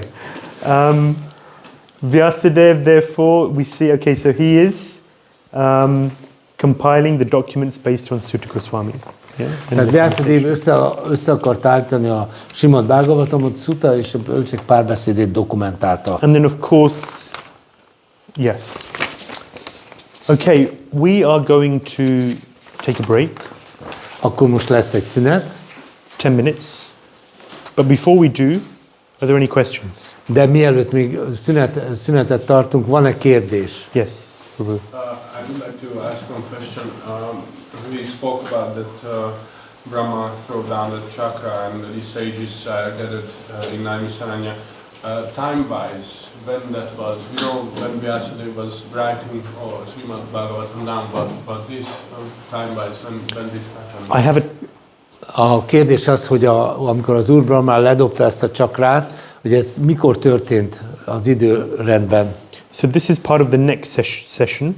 Erről majd a következő részben fogunk beszélni, de nagyon jó a kérdés. I have a little chart which shows a little timeline. Lesz majd egy ilyen időrendi sor ábra. When did Krishna leave? Mikor ment el Kṛṣṇa? Bhāgavatam, when was it written by Vyāsadeva? Mikor írta le a Bhāgavatamot Vyāsadeva? When did the conversation happen between Sutta Goswami, the sages, and Naimisharanya? És mikor történt a Sutta Goswami és a bölcsek közötti beszélgetés? Unfortunately, a lot of history has been lost. Sajnos a történet egy része elveszett. In terms of it being accurately recorded when everything happened, there are estimates now. Tehát vannak becslések, de azok a pontos leírás, hogy mi mikor történt, az elveszett. But we'll be speaking about that next time. De erről fogunk beszélni. So you were saying that, and I've heard that example before many times, that you know there's this progression that how long is the Bhāgavatam if we go up the planetary systems. Ugye volt szó arról, hogy a Bhāgavatam a különböző bolygókon más hosszúságú. And that do those persons living in these different planetary systems have the same level of access to that Bhāgavatam as we have? Vajon azok a személyek, akik a különböző bolygókon vannak, ugyanúgy olyan hozzáférésük van a Bhāgavatamhoz, mint nekünk? To the respective Bhāgavatams. Tehát ahhoz, ami nekik ott van, ahhoz nekik ugyanúgy hozzáférésük van? So their Bhagavatams are giving the same essence. Az ő Bhāgavatamjuk is ugyanezt a lényeget tartalmazza. So for example, Shukadeva Goswami is telling Parīkṣit Maharaj the Bhagavatam. Például Shukadeva Goswami elmondja a Bhāgavatam Parīkṣit Mahārājnak. Sutta Goswami then soon after gives the same Bhagavatam to the sages of Naimisharanya. Aztán Sutta Goswami ugyanezt a Bhāgavatamot elmondja a Naimisharanya időben a bölcseknek. The words he uses may be a little different. Lehet, hogy más szavakat használ. Maybe he'll use some different stories. Lehet, hogy egy kicsit más történeteket mond el. But the essence and the message is the same. De a lényege az üzenetnek ugyanaz. Yeah. So you can imagine that in the heavenly planets there's a bigger Bhagavatam, maybe some of the same stories, maybe some different stories, but the same mondjuk a mennyei essence. bolygókon van egy hosszabb Bhāgavatam, lehet, hogy egy kicsit más történet van, vagy ugyanazok a történetek, de a lényeg ugyanaz. But I'll tell you one thing. De mondok valamit. There's one thing that we have that no one else has. De nekünk egy valami van, ami nekik nincs. Which is very, very special. És nagyon különleges. Which is very, very powerful. És nagyon-nagyon hatalmas. And which makes all the difference. És ami a legfontosabb. It's the Bhaktivedanta purports. A Bhaktivedanta magyarázatok. Yeah. This makes all the difference. Ez minden ezen múlik. Who's read through the verses of the Bhagavatam? Ki az, aki a verseket elolvasta, aki csak a verseket olvasta. I remember when I was first reading the Bhagavatam, I was advised, just read through the verses so you kind of get an overview of what's happening. Amikor először olvastam Bhagavatamot, azt a tanácsot követtem, hogy először csak a verseket olvasd el, hogy kapja egy összképet. And it's nice. Jó, persze, you jó. kind of get a feel for things a little bit. You get a feel for things a kapsz little bit. egy valamennyi kis érzésed lesz. But sometimes I think, what if that's all I had? Sorry? Sometimes I've thought, what if that's all I had? I didn't have anything more. Sokszor gondolkoztam azon, hogy mi lenne, hogyha csak ez állna a rendelkezésre. Just the verses. Csak a versek. How deep would my understanding be? Vajon mennyire mélyen tudnám megérteni? Prabhupada's purports bring everything alive. Prabhupád magyarázati mindent életre kell. It really helps us to understand what is Bhagavatam. Tényleg segít abban, hogy megértsük a Bhagavatamot. And what is the real essence of the message here? Mi itt az üzenet lényege? And what does it mean for us today? És mit jelent ez a számunkra? And sometimes the message may feel a little strong, like I talked about giving up everything. Tehát előfordul, hogy az üzenet az nagyon kemény, tehát hogy adj fel mindent. That okay, you have to give up hope for happiness in the material world. Add fel a reményt, hogy itt boldog lehetsz az And I anyagi saw some világban. faces going, Látom, hogy az arcok megnyúlnak. It sounds heavy. Keményen hangzik. Milyen? Nagyon keményen hangzik. But it's like when you grab hold of Krishna's feet, De hogyha megragadod Kṛṣna lábait, then that fulfills all desires of the living entity. az élőlények minden vágyát teljesíti. So we're fearful of letting go of something which has given us shelter. Nagyon félünk elengedni valamit, amiben menedéket reméltünk, And you have to jump across to the other side. és át kell ugrani az árkon, But Prabhupada is encouraging us, helping us and guiding us how to do that. de Prabhupád segít nekünk, lelkesít minket, és megmutatja, hogy kell ezt tenni. You hear his classes and he always says, keep saying, just let go of the material energy and just grab hold of Krishna's lotus feet. Ezt akárhány leckében mondja, hogy csak engedd el az anyagi dolgokat, és kapaszkodj meg Kṛṣna lótuszlábában. Prabhupada brings Bhāgavatam alive. Prabhupád életre kelte a Bhāgavatamot. So that's this realm, Bhumandala, this earth planet, is the ideal place to practice Krishna consciousness. Ez a Bhumandala, ez a földi bolygó, az legtökéletesebb hely arra, hogy a Kṛṣna tudatot gyakoroljuk. Yes, it's Kali Yuga, it's such a degraded age. Igen, Kali Yuga van, ez egy pocsék korszak. There are so many obstacles, problems, issues. Rengeteg akadály, probléma, ügy van. It seems like it's just constant, they're never ending. Úgy tűnik, hogy ezek se vége, se hossza. But the heavenly planets have too much passion, too much opportunity for enjoyment. De a mennyei bolygókkal az a baj, hogy ott túl sok szenvedély van, és túl sok lehetőség az élvezetre. Unfettered enjoyment. Zavartalan élvezet. Too much. Túl It's not sok. fully, but more than here. Szépen?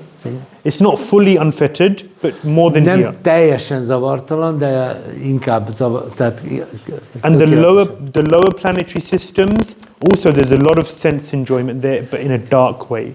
Az alsó bolygórendszerekben is van egy csomó élvezetre lehetőség, de ilyen sötét módon. The realm that we're in, this Earth planet, has a balance of pleasure and pain. A földi bolygón van egy egyensúly az élvezet és a szenvedés között.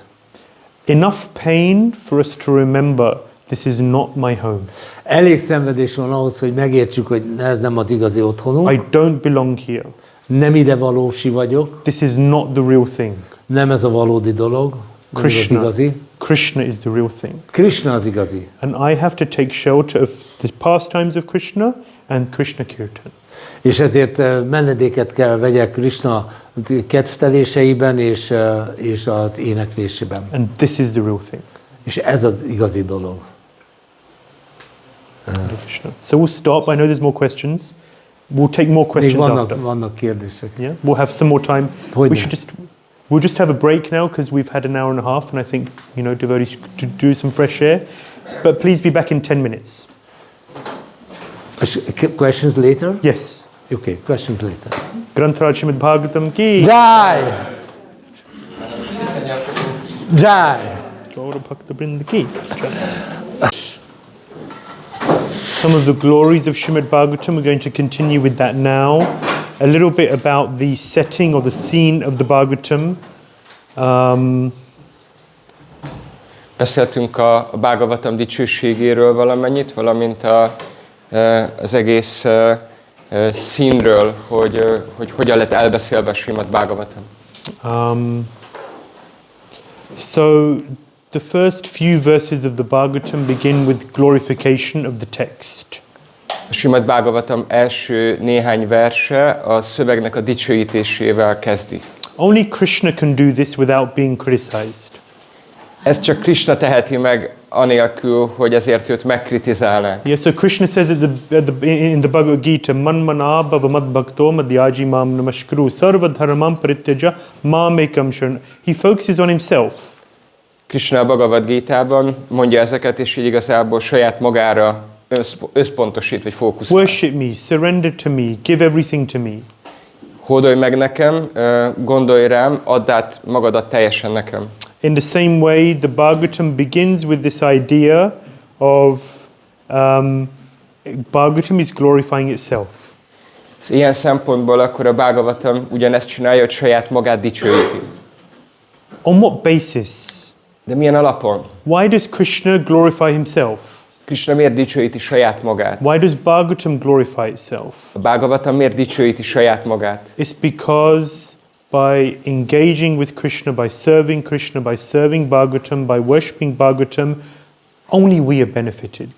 Azért, mert azáltal, hogy beszélünk Kṛṣṇáról, Kṛṣṇával foglalkozunk, beszélünk a Bhāgavatamról, Bhāgavatammal foglalkozunk, akkor ez a mi javunkra válik. This is good for us. Ez nekünk jó. And Krishna's interest is us. És Kṛṣṇának az érdeke az a mi érdekünk. Krishna wants us to be happy. Kṛṣṇa szeretné, hogy mi boldogok legyünk. Yeah, who's your well-wisher? That person who wants you to be happy is your well-wisher. Ki az a személy, aki a jó akaró, de egy olyan személy, aki szeretné, hogy neked jó legyen, ő a jó akaró. Krishna's single purpose is that you and we're all happy. Kṛṣṇának az egyetlen szándéka vagy célja, hogy mindannyian boldogok legyünk. And therefore he gives these instructions. És ezért adja ezeket az utasításokat. And therefore Bhagavatam begins by saying, I'm great. Ezért a Bhāgavatam azzal kezdődik, hogy kifejezi, hogy milyen nagyszerű vagyok. So please take shelter of me. Kérlek, vegyél nálam menedéket. Because this is in your interests. Mert ez a te érdekedet szolgálja. This will bring you what you're looking for. Ez elhozza neked azt, amire igazából vágysz. There's a story somewhere, I can't remember where, in the Puranas somewhere. A Puránákban nem tudom, hogy pont hol, de van egy történet. So there's a deer. Van egy szarvas. You will have heard this story before, some of you. Lehet, hogy van, aki már hallotta ezt a történetet. This deer is running around the forest like crazy. Ez az őz csak megy az erdőben teljesen őrült módjára. You know when someone's looking for something, you can see there's a purposeful running. Tudjátok, amikor valaki nagyon keres valamit, akkor van egy szándék, és akkor csak így fut, megy a vágya So után. the deer is crazily running from one end to the other, looking for something. Ez az őz akkor őrültként megy az erdőben, és nagyon keres valamit. So scientists, they did some research. Okay, so what is driving this deer? What's going on? A tudósok végeztek egy kutatást, hogy mi az, ami hajtja ezt az őzet, mi zajlik le benne. Is it just crazy, or is there some purpose behind Hogy it? egyszerűen csak őrült, vagy van valami oka erre. So they studied and they found that this deer is smelling an aroma. Tanulmányozták, és akkor rájöttek arra, hogy ez az őz érez egy illatot. And it's madly trying to find out what is the source of this aroma. És őrült módjára próbál rátalálni ennek az illatnak a forrására. And therefore it's running. És fut az erdőben fel alá. What it doesn't realize is that the source of that aroma is musk, which is right. There's a pouch in the neck of the deer. És amit az őz nem tud, hogy ez az illat, ez a pésma, ez belőle jön, van a nyakán egy ilyen mirigy. And in that pouch is musk. Yeah? És ebben a mirigyben akkor ott van a pésma. And the aroma of that musk is entering into its nostrils, but it doesn't realize that it's coming from itself. És ennek a pésmának az illata belép az orjukán, de nem tudja azt, hogy ez igazából belőle árad. And therefore it's looking externally, trying to find the source. Ezért külsődleges forrást keres, ahol ezt megtalálhatná. But we have a saying in English, it's right under its nose. De angolul van egy ilyen mondás, hogy hát ott van az orra alatt. Yeah. So the real thing that the conditioned living entity is looking for, and is looking for that happiness outside. Tehát a feltételekhez kötött élőlény keresi a valódi dolgot, de ezt a valódi dolgot külső helyen keresi. Trying to find that rasa in so many things and people. Ezt a rasszát annyiféle dologban vagy emberekben próbálja keresni. That rasa actually comes from this cultivation of Kṛṣṇa consciousness. De valójában ez a rassza a Kṛṣṇa tudatnak a gyakorlatából származik.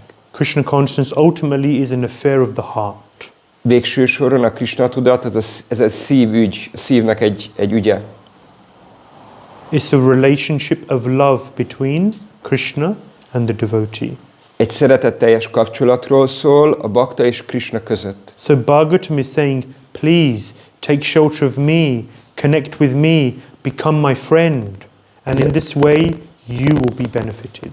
Ezért a Bhāgavatam mondja, hogy kérlek, foglalkozz velem, tanulmányozz engem, legyél a barátom, és akkor egy ilyen módon ez a javadat fogja szolgálni. The first verse of the Bhāgavatam is establishing Krishna as a source of everything. Janmadhyasya yatanvayad itaras charteshva bhigyasara.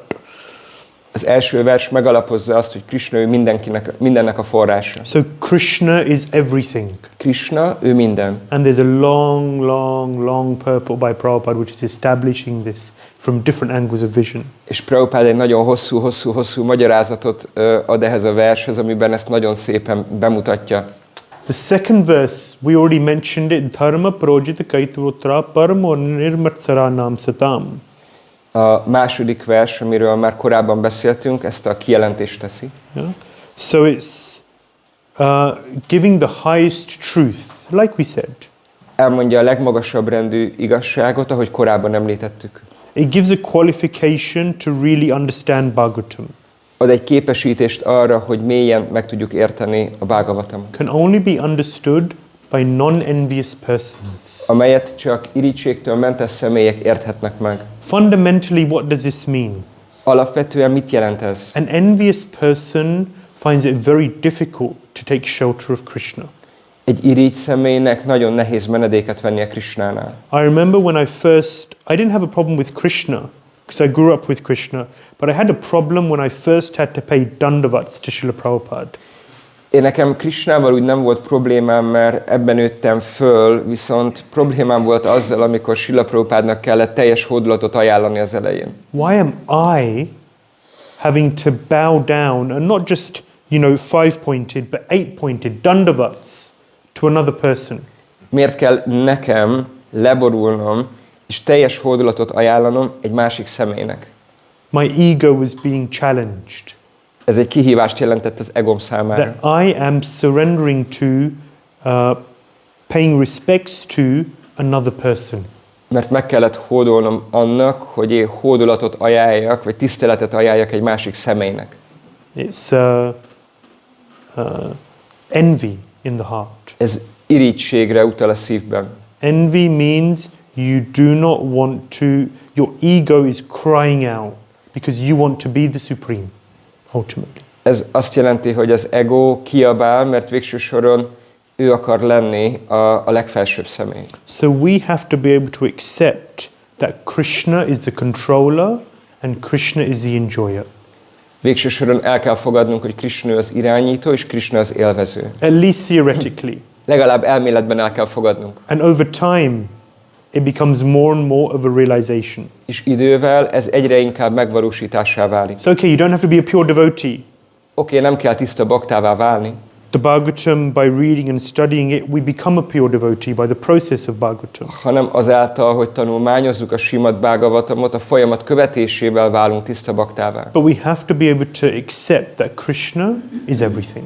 De el kell legalább fogadnunk, hogy Kṛṣna, ő minden. Distinguishes reality from illusion for everyone's benefit. Megkülönbözteti a valóságot az illúziótól mindenki javára. And we've discussed this also, what is real and what is not. What is Maya? Beszéltünk erről is, hogy mi a valóság, és mi nem a valóság, ami nem más, mint mája. What in this world gives permanent benefit and what is temporary?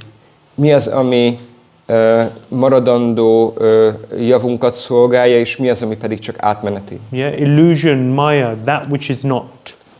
Illúzió vagy mája, ez az, ami nem az. What does this Maya really mean? It means something which doesn't last. Mit is jelent végső soron az, hogy mája? Olyan dolgot, ami nem tart ki, nem tart sokáig. So Mayavadis, they say that everything is just illusion. Nothing really exists. A mayavádik azt mondják, hogy minden csak illúzió, igazából semmi sem létezik. It's just appears to exist. Csak úgy tűnik, mintha létezne. We say the table, this computer, this pen, these things exist. Mi azt mondjuk, hogy ez az asztal, a számítógép, ez a toll, ez igenis létezik. But the illusion is in the concept that this will last forever. De az illúzió magában ebben az elképzelésben van, hogy ez örökké így marad. The illusion is that this computer will give me some real entertainment. Az illúzió az az, hogy ez a számítógép valódi szórakozást fog nekem, vagy valódi boldogságot fog nekem nyújtani. The illusion is that this phone is a center of my life.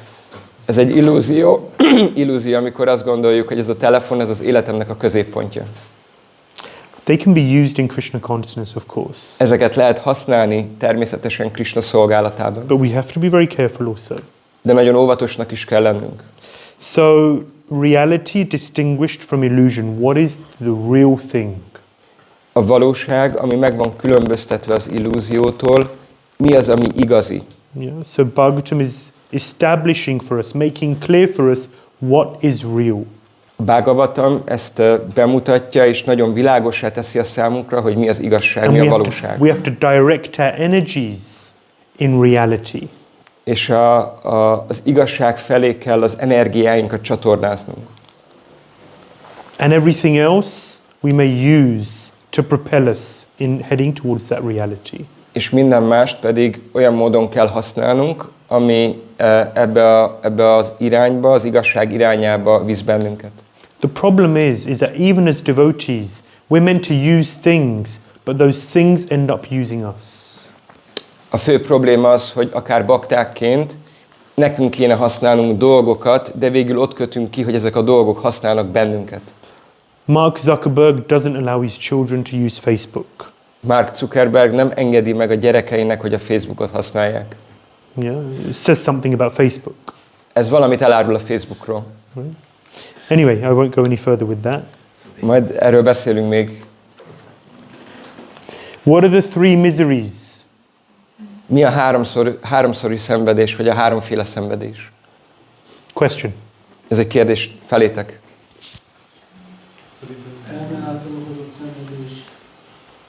Suffering by the mind. Suffering by other living entities and suffering by demigods, given material nature. Adhyatmika, adhidaivika, adhibhautika. Yeah, so three types of suffering which are described in scripture. Háromféle szenvedésről beszélnek a szentírások. The Bhagavatam uproots these sufferings. A Bhágavatam gyökerestől kitépi ezeket a szenvedéseket. Nayam janome sukha dukkha moksha. It's the 11th canto verse, and it says, what is the source of all suffering? A 11. énekben van egy vers, ami ezt feszegeti, hogy mi minden szenvedésnek a forrása. And it says it's not karma. Azt mondja, hogy nem a karma, It's not the grahas, it's not the planets. nem a grahák, vagy nem a bolygók, The way the planets are aligned today, therefore I'm suffering. ahogy a bolygók ma állnak, akkor ez okozza nekem a szenvedést. It's not other people. Igazából nem más személyek, akik nekem szenvedést okoznak. This verse, and I'll look it up, I forget the verse number, it says it's the mind. Majd megnézem pontosan a versszámot. Azt mondja ez a vers, hogy igazából az elme az, ami szenvedést okoz. The mind is the key source of suffering in this world. Ebben a világban a szenvedésnek a fő vagy a kulcs forrása az az elme. So if one can overcome and control the mind, Hogyha valaki képes kontrollálni és felül kerekedni az elmén, then these three, adhidaivika, adhibhautika, adhyatmika, these things can be overcome. akkor a háromféle szenvedésen is felül lehet emelkedni. Because we are able to deal with these things, compute them, digest them. Mert akkor tudunk velük dolgozni, fel tudjuk őket dolgozni, és meg tudjuk őket emészteni. So the Bhagavatam gives a framework, a structure through which we can deal with all of these things. A Bhágavatam ad egy keretrendszert, egy metódust, amelynek a birtokában ezekkel a szenvedésekkel meg tudunk birkózni. Yeah. Now this is the third line of the second verse. Śrīmad-Bhāgavatam Muni Krite. So Krite has been done by, this Bhagavatam has been produced by, written by Muni, Vyāsadeva. Ez a Bhāgavatam második versének a harmadik sora. Ez a Krité, ez azt jelenti, hogy készítette vagy összeállította, szóval Vyāsadeva érett tudása teljében alkotta ezt a művet. So we will be discussing this more next week or in 2 weeks' time. 2 hét múlva akkor erről bővebben fogunk majd beszélni. But Vyāsadeva, he penned the Vedic literatures. De Vyāsadeva akkor ugye leírta a védikus irodalmakat. These Vedic literatures were then passed on to his various disciples. És különböző tanítványai akkor megkapták ezeket az írásokat. He's called Vyas because he split the Veda into 4. Azért hívják Vyászának, mert 4 részre osztotta a Védát. The Atharva Veda he gave to Angira Rishi. Angira Rishinek adta az Atharva Védát.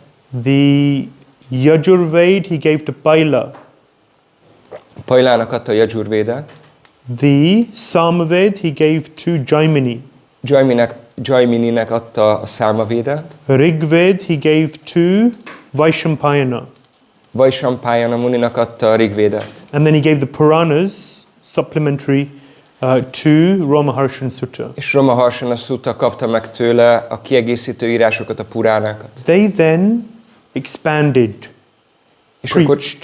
ők voltak azok, akik ezt terjesztették és prédikálták. They became very broad, very vast. És akkor így nagyon nagy terjedelemre tettek szert. So then he summarized everything in the Vedanta Sutra. És aztán a Vedanta Sutrában Vyāsadeva mindent összefoglalt. Veda Anta, the end of the Vedas, the essence of the Vedas, in sutras, short aphorisms. Veda Anta, a Védáknak a vége, vagy a lényege, a sutra formátumban össze van tömörítve és magyarázva van. And then he wrote the Mahabharata, Itihasas. Aztán megírta a Mahābhāratát, az itihászákat. He did so much work. These are very vast literatures. Hatalmas műveket alkotott, ezek nagyon terjedelmes irodalmak. But at the end of all of this, he felt no satisfaction in the heart. De mindezek után még mindig nem érzett elégedettséget a szívében. And we'll be hearing Nārada Muni came and instructed him, chastised him, corrected him and guided him. És majd halljuk ezt, hogy akkor megérkezett Nārada Muni, aki megszitta, kijavította és utasításokkal látta el. And therefore in his maturity, after all of this effort and endeavor and realization, he wrote the Śrīmad-Bhāgavatam. És aztán, amikor már érett tudásra tett szert, szóval mindezek után a törekvései, erőfeszítései után, akkor megírta a Śrīmad-Bhāgavatamot. And therefore also the next verse, the 3rd verse of the Bhagavatam says, Nigama kalpaturor galitam phalam shukamukhadamrita dravya samritam. This is the mature fruit of the tree of the Vedic literatures. És ezért a Bhāgavatam 3. verse akkor mondja, hogy ez a védikus tudás fájának érett gyümölcs, a So all of these literatures we just mentioned, the Vedas, the 4 Vedas, the Vedanta Sutra, Mahabharata, Itihasas, Puranas, such a broad tree of literatures. Szóval hatalmas irodalom tömegről beszélünk, ugye a Véda, a 4 Véda, a Vedanta Sutra, itihászák, Mahābhārata, Purána, hatalmas irodalom. But Vyasadeva's final contribution, his swan song, his magnum opus, Śrīmad-Bhāgavatam. De a végső elbeszélése, a legérettebb műve, a magnum opusza, az a Śrīmad-Bhāgavatam Vyāsadevnek. Yeah. So he wrote this in his maturity. Érett tudással, vagy érettsége birtokában írta meg ezt a művet. Just going back to the first verse, Visszatérve a legelső I versre. mentioned Prabhupada's long purport. Mondtam, hogy Prabhupád nagyon hosszú magyarázatot fűzött hozzá. Bhaktisiddhanta Saraswati Thakur, he lectured on this verse in Bangladesh. Bhaktisiddhanta Saraswati Thakur Bangladesben tartott az első versről leckéket. 10.5 hours every day. 10,5 órányi leckét tartott minden egyes nap. For 3 months. 3 hónapon keresztül. On this one verse. Erről az egy versről. And he said, I could go on, but you wouldn't understand. Mondta, hogy még tudnám folytatni, de azt már nem értenétek. Right? So just imagine how deep are these verses. Csak képzeljétek el, hogy mennyire mélyek ezek a versek. How much is inside here. Hogy itt mennyi van, mennyi tartalom van. We can never understand. Sosem fogjuk tudni megérteni. We can try, but we have to try. De meg kell próbálkoznunk kell. Yeah.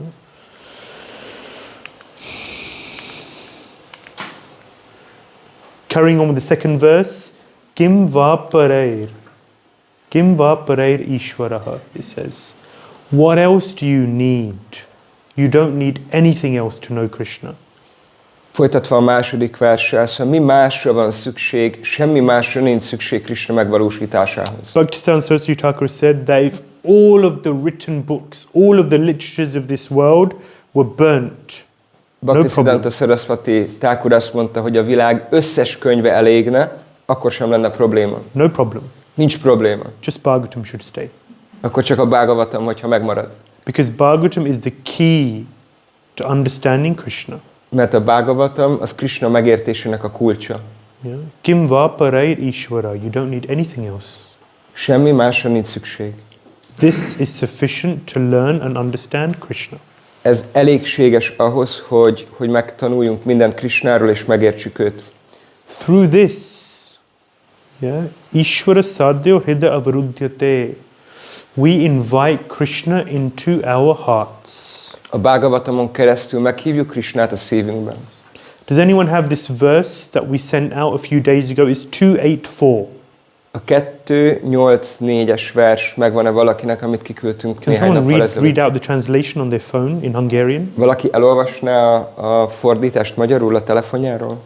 Shrimvata shradaya nityam Shrimvata shradaya nityam Grinatascha svacheshtatam. And then Kalena nati dirghena Bhagavan vishyate hridi. Through hearing Bhagavatam, you invite the Lord into your heart. Azáltal, hogy hallgatod a Śrīmad-Bhāgavatamot, meghívod az Urat a szívedbe. And after not much time, Kalena nati dirghena, not too much time. És nem sok idő kell hozzá. It's fast. Ez egy gyors folyamat. We make a meal of things. Means we take a long time. De hogy úgy mi elég jól elidőzünk. It's like we're hugging a tree. Olyan, mint amikor ölelünk egy fát. The material energy. Öleljük az anyagi energiát. I'm thinking, it won't let go, leave me alone, I can't be Krishna conscious. Hagyjál engem békén, engedj el, nem tudok így Kṛṣna tudatos lenni. But we're hugging the tree. De mi öleljük a fát. If we just take shelter of Bhagavatam, we invite Krishna into our heart. Hogyha csak olvassuk a Śrīmad-Bhāgavatamot, azon keresztül meghívjuk Kṛṣnát a szívünkbe. Bhagavan vishyate hridi. You have the verse there to read? 284. In Hungarian. Hungarian. Akik rendszeresen hallgatják a Śrīmad-Bhāgavatamot és mindig nagyon komolyan veszik témáját, azoknak szívében az Istenség személyisége rövid időn belül megnyilvánul. And there are many verses like this in the Bhagavatam. És a Bhāgavatamban nagyon sok hasonló verssel találkozunk. Through seriously reading and studying this text, we invite Krishna into our hearts. Hogyha komolyan és őszintén tanulmányozzuk ezt az irodalmat, akkor azzal meghívjuk Kṛṣnát a szívünkben. Okay, I already mentioned this. Nigama kalpatarol galitam phalam is the mature fruit of the Vedic literatures. Ezt már említettem, hogy a védikus irodalom érett gyümölcséről van szó. Okay. So this is the second verse of the Bhagavatam. Again, there's quite a lengthy purport by Srila Prabhupada. Ez a Śrīmad-Bhāgavatam második verse, és elég hosszú magyarázat van ehhez is Srila Prabhupádtól. And it really just gives us an introduction to how special this literature is. És nagyon szép bevezetőt ad nekünk ahhoz, hogy mennyire különleges ez az irodalom. Don't take it lightly. Ne vegyük könnyedén. We have to purposefully read and study Bhagavatam. Tudatosan kell olvasnunk és tanulmányoznunk a Bhāgavatamot. Okay. Just remember there were some questions which I meant to continue with. Emlékszem, hogy volt néhány kérdés, amivel ígértem, hogy majd folytatni fogjuk. My question is about the first topic is mentioned there in the first canto, qualification. Adhikari, yes. Yeah, qualification. It is about the listener and the speaker, the same. I want you to explain more about this. Tudnál beszélni arról, hogy ugye van a képesítés téma, hogy a beszélőnek vagy a hallgatónak a képesítése mit jelent?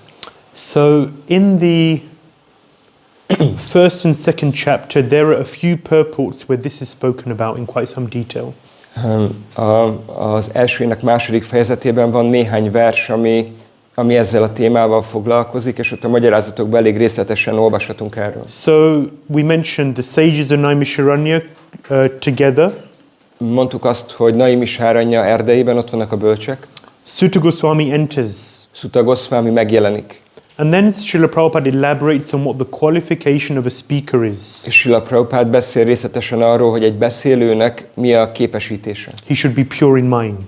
Tisztának kell lenni a tudatának. He should be learned in scripture. Tanultnak kell lenni a szentírások tekintetében. He should have spotless character. Fethetetlen jellemmel kell rendelkeznie. His lifestyle should be very pure. Az életmódjának nagyon tisztának kell lennie. And actually, yeah, the qualifications of a hearer are also very similar. És a hallgatónak a képesítése is nagyon hasonló. So Prabhupada has a very nice purport. It talks about how if one is pure in lifestyle, then he'll be pure in. If one is pure in habits, he'll be pure in lifestyle. Prabhupada nagyon szépen magyarázza, hogy ha valakinek tiszták a szokásai, akkor tiszta lesz az életmódja. If one is pure in lifestyle, then he'll be pure in the mind. Hogyha tiszta az életmódja, akkor tiszta lesz az elméje. And if one is pure in mind, only then can they give rapt attention to the topics of the Lord. És csak akkor, hogyha valakinek tiszta az elméje, tud osztatlan figyelmet szentelni az Úr kefteléseinek. So you know we have these rules, we have Mangalarti, we have all of these things. It's for a purpose. Szóval vannak ezek a szabályaink, mint a Mangalárati és ezek a dolgok, de ennek célja van, oka van. A pure mind is undisturbed, and therefore when there's topics of the Lord, there's a focus.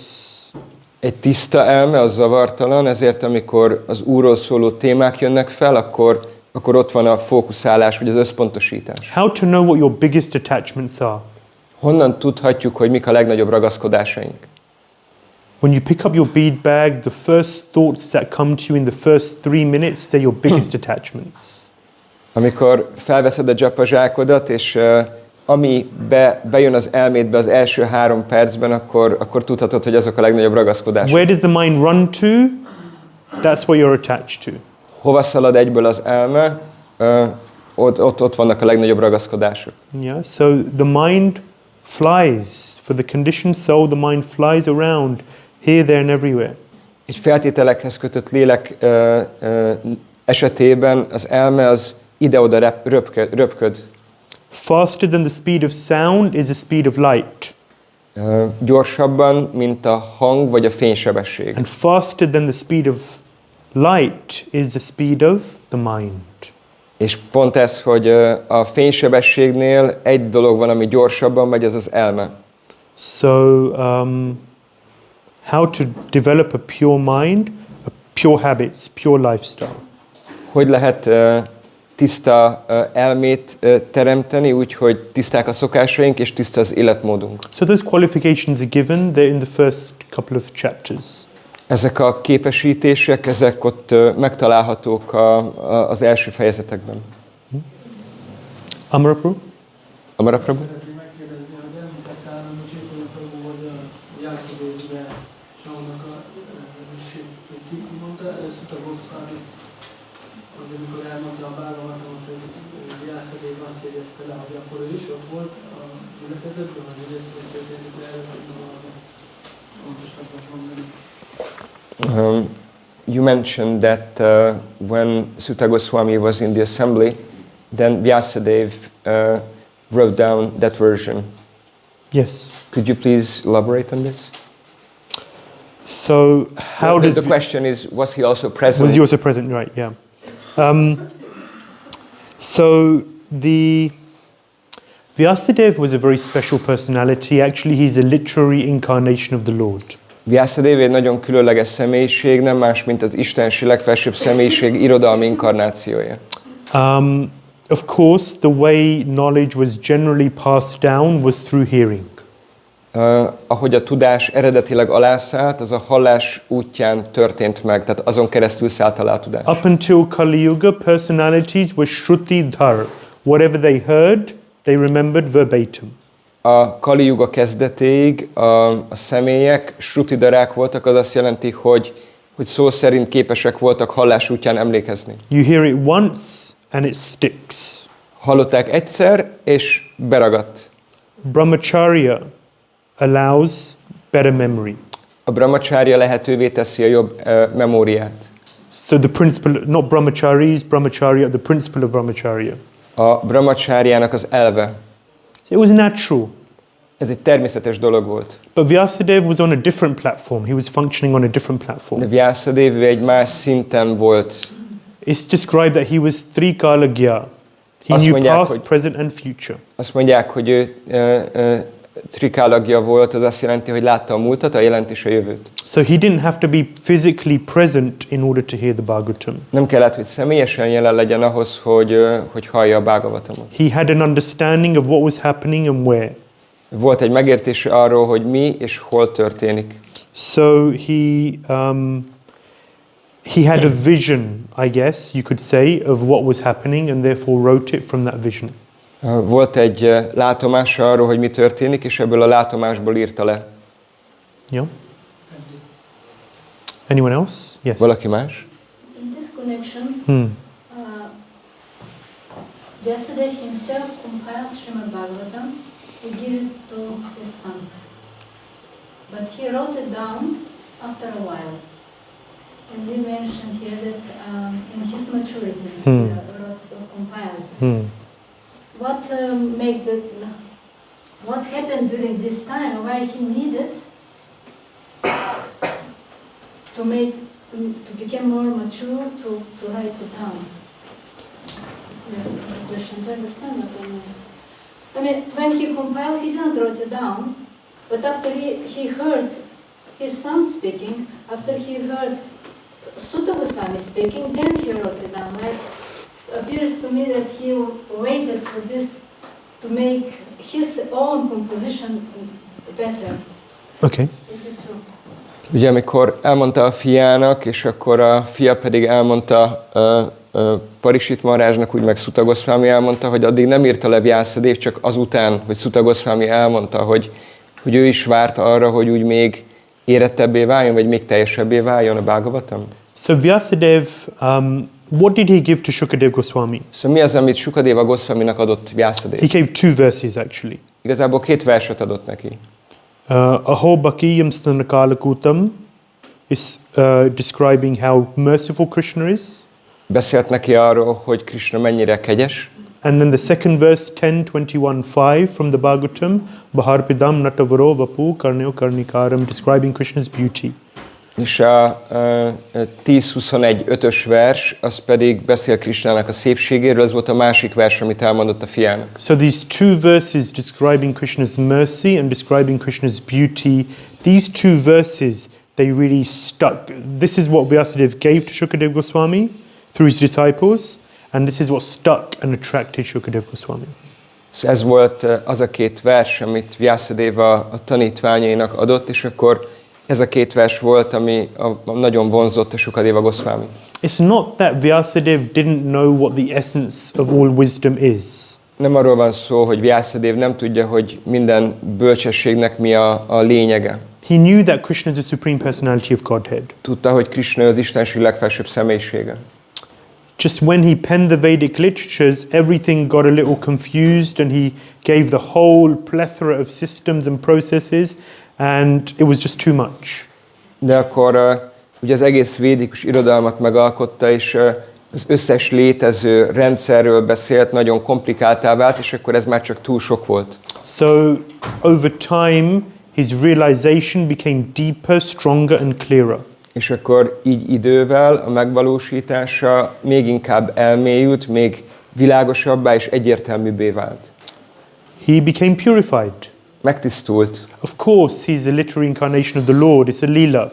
Persze ez egy keftelés, ő az Úrnak az irodalmi inkarnációja. But his realization matured deeper over time. De idővel a megvalósítása még érettebbé vált. So when he actually penned the Śrīmad-Bhāgavatam, he was at the height of his realization. És amikor megalkotta, vagy leírta a Śrīmad-Bhāgavatamot, akkor a megvalósításának a csúcsán volt. Okay, we'll move on. So this is a chart describing the whole Śrīmad-Bhāgavatam, all 12 cantos. Ez a táblázat bemutatja az egész Śrīmad-Bhāgavatamot, mind a 12 éneket. I hope it's clear enough on the slides for those who have them printed.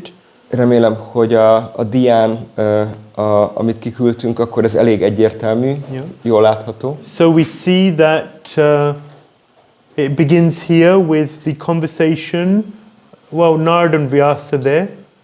Ugye ott látjuk, hogy Nārada és Vyāsa beszélgetésével kezdődik. And then the rest of the Bhagavatam mostly is Shukadeva Goswami and Parīkṣit, that's what's being described.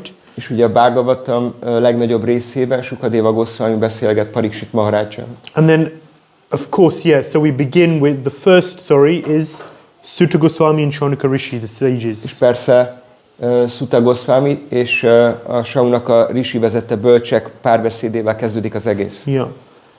And we said there's a conversation within a conversation within a conversation. És beszéltünk erről is, hogy egy beszélgetésen belül van egy másik beszélgetés, amin belül van még egy beszélgetés. Yeah. So all of these conversations are going on.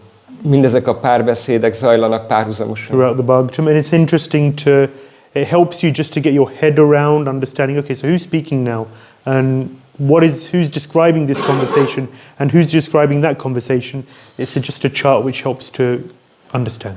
Ez egy olyan táblázat, ami segít ezt egy kicsit átlátni, hogy éppen ki az, aki beszél kihez. This is something that you can refer to throughout your study of the Bhagavatam. Ez egy olyan táblázat, amihez vissza lehet térni az egész Bhagavatam tanulmányozásunk során. Yeah.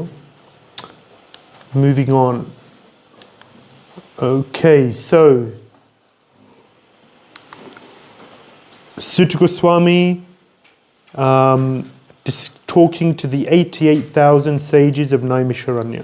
Sutta Goswami a Naimisharanyában összegyűlt 88 000 bölcshöz beszél. We've spoken about this already. I kind of got a little ahead of myself actually. Picit már erről beszéltem, kicsit előre mentem. So what happens is that the sages, there's 88,000 of them, and they elect one spokesperson. Szóval mi történik? Ott van a 88 000 bölcs, és kiválasztanak maguk közül egyet, aki beszéljen. The senior most person. A legemelkedettebb személy. The most realized. A legmegvalósítottabb személy. The most advanced of them. A közülük lévő legmegvalósítottabb. And that is Shaunaka Rishi. És ez nem más, mint Shaunaka Rishi. Shaunaka Rishi, he gets together with all of the sages. Shaunaka Rishi összegyűlik az összes bölccsel együtt. So many people, they have so many questions. Rengeteg ember van, rengeteg kérdés. But they filter and bring all of the questions down into 6 key questions. De ezeket a kérdéseket összegyűjtve összegzik az összes kérdést 6 fő kérdéssé. First and foremost, their question is, what is the ultimate good for people in general? Az első és legfontosabb kérdés, hogy mi szolgálja az emberiség alapvető javát. Yeah. So basically they ask these 6 questions, and then throughout the rest of the Bhagavatam, particularly the first canto, these 6 questions are answered systematically. Szóval felteszik ezt a 6 kérdést, és gyakorlatilag az egész Bhagavatamon keresztül, főleg az első éneken keresztül, erre a 6 kérdésre kapunk szisztematikus módon válaszokat. So this is the first question, what is the ultimate good for everyone? Ez az első kérdés, hogy mi szolgálja mindenkinek a legfőbb javát. Please understand that this is not based on what your religion is. Kérlek, értsétek meg azt, hogy ez nem azon múlik, hogy valakinek mi a vallása. This is speaking on the level of mankind. Ez az emberiségnek a szintjén szól. So when Srila Prabhupada sometimes he says this is not a religion. Prabhupada volt, hogy mondta ezt, hogy ez nem egy vallás. This is not a sectarian presentation. Ez nem egy szektás prezentáció. This is speaking on the level of mankind. Ez az emberiségnek a szintjén szól. What is good for every living entity? Mi az, ami minden élőlénynek jó? What is the ultimate good for everyone? Mi az, ami mindenki javát szolgálja? So the first question is answered very succinctly in one verse. Az első kérdést egy konkrét vers válaszolja meg. Well, first of all, when Sutta Goswami hears these questions, először is, amikor Sutta Goswami hallja ezeket a kérdéseket. 1-2-5, he says, Munio sadhu prishtoham bhavadbir lokamangalam yat krita Kṛṣna samprashno yenatma Yenatma suprasiddhati. Yenatma suprasiddhati. Yeah? Because the next, so he says, what great questions. Az első ének második fejezetének 5. versében ezt fogalmazza meg először, hogy milyen csodálatosak ezek a kérdések. These are very, very good questions. Ezek hihetetlenül jó kérdések. Because they're very important questions. Azért, mert nagyon fontos kérdések. Why are they important questions? Miért fontosak? Because loka mangalam, they are for the benefit of the people. Mert Lóka Mangalam az emberiségnek a javát szolgálják. Why are they for the benefit of the people? Miért az embereknek a javát? Yat krita Krishna samprashno, because these questions, prashna, are to do with Krishna. Mert ezeknek a kérdéseknek kapcsolata köze van Krisnához. And therefore they lead yenatma suprasiddhati, they lead to supreme satisfaction. Ezért elvezetnek mindenkit a legfelsőbb elégedettségig. We all have a hole in the heart. Mindannyiunknak ott van egy űr a szívében. Every conditioned living entity has this hole.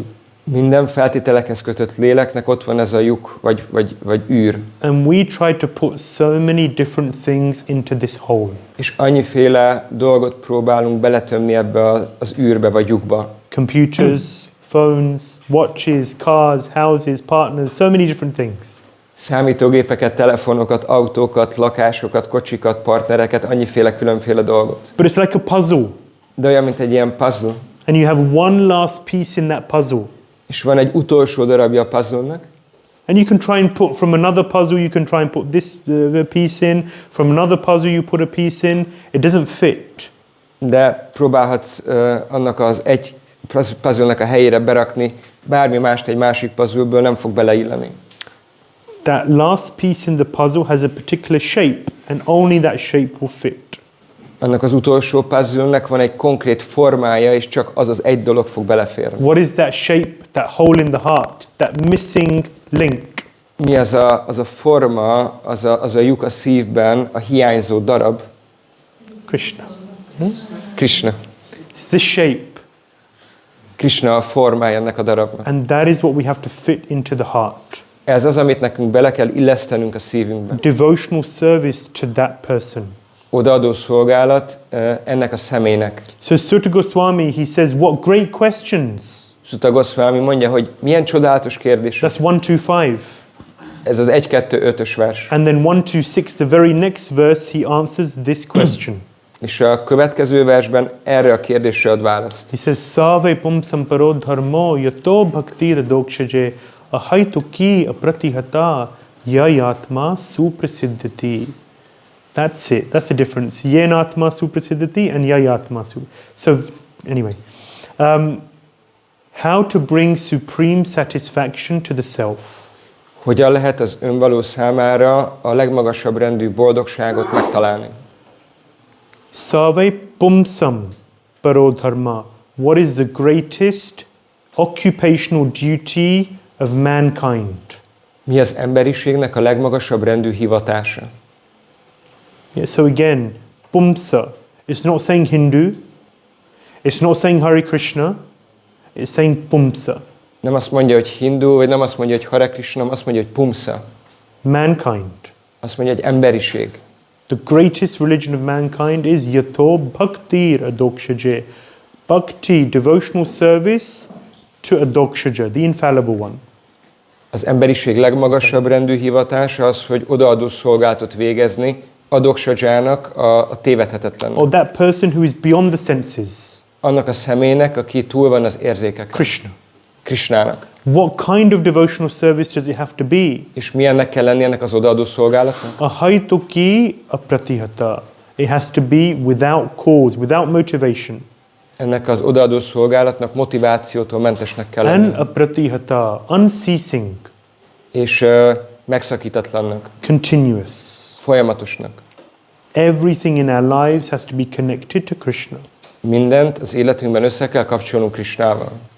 We have to learn. Learning bhakti, learning Krishna consciousness means we have to learn and figure out a way of connecting whatever we do to Krishna.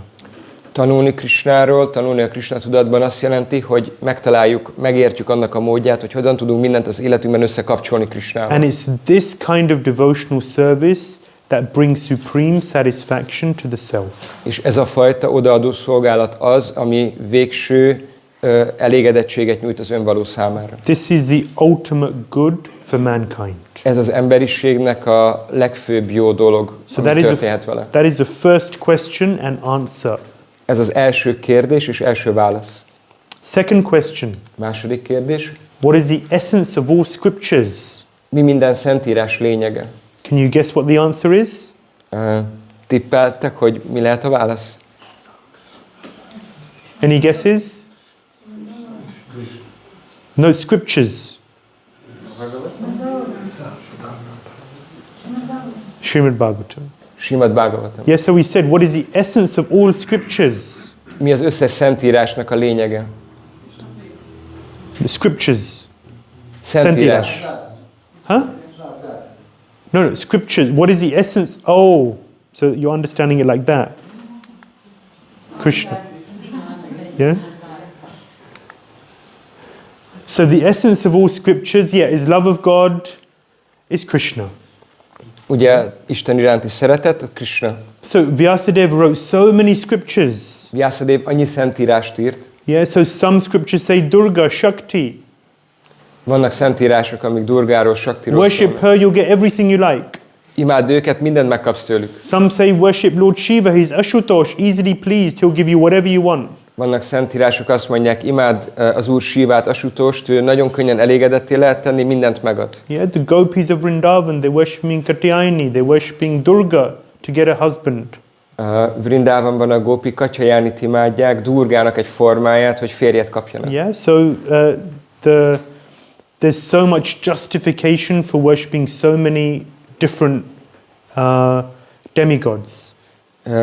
Annyiféleképpen lehet igazolni, hogy miért jó az, hogyha különféle félisteneket imád valaki. But the essence of all scriptures is Krishna, Krishna, Krishna. De minden szentírásnak a lényege az Krishna, Krishna és Krishna.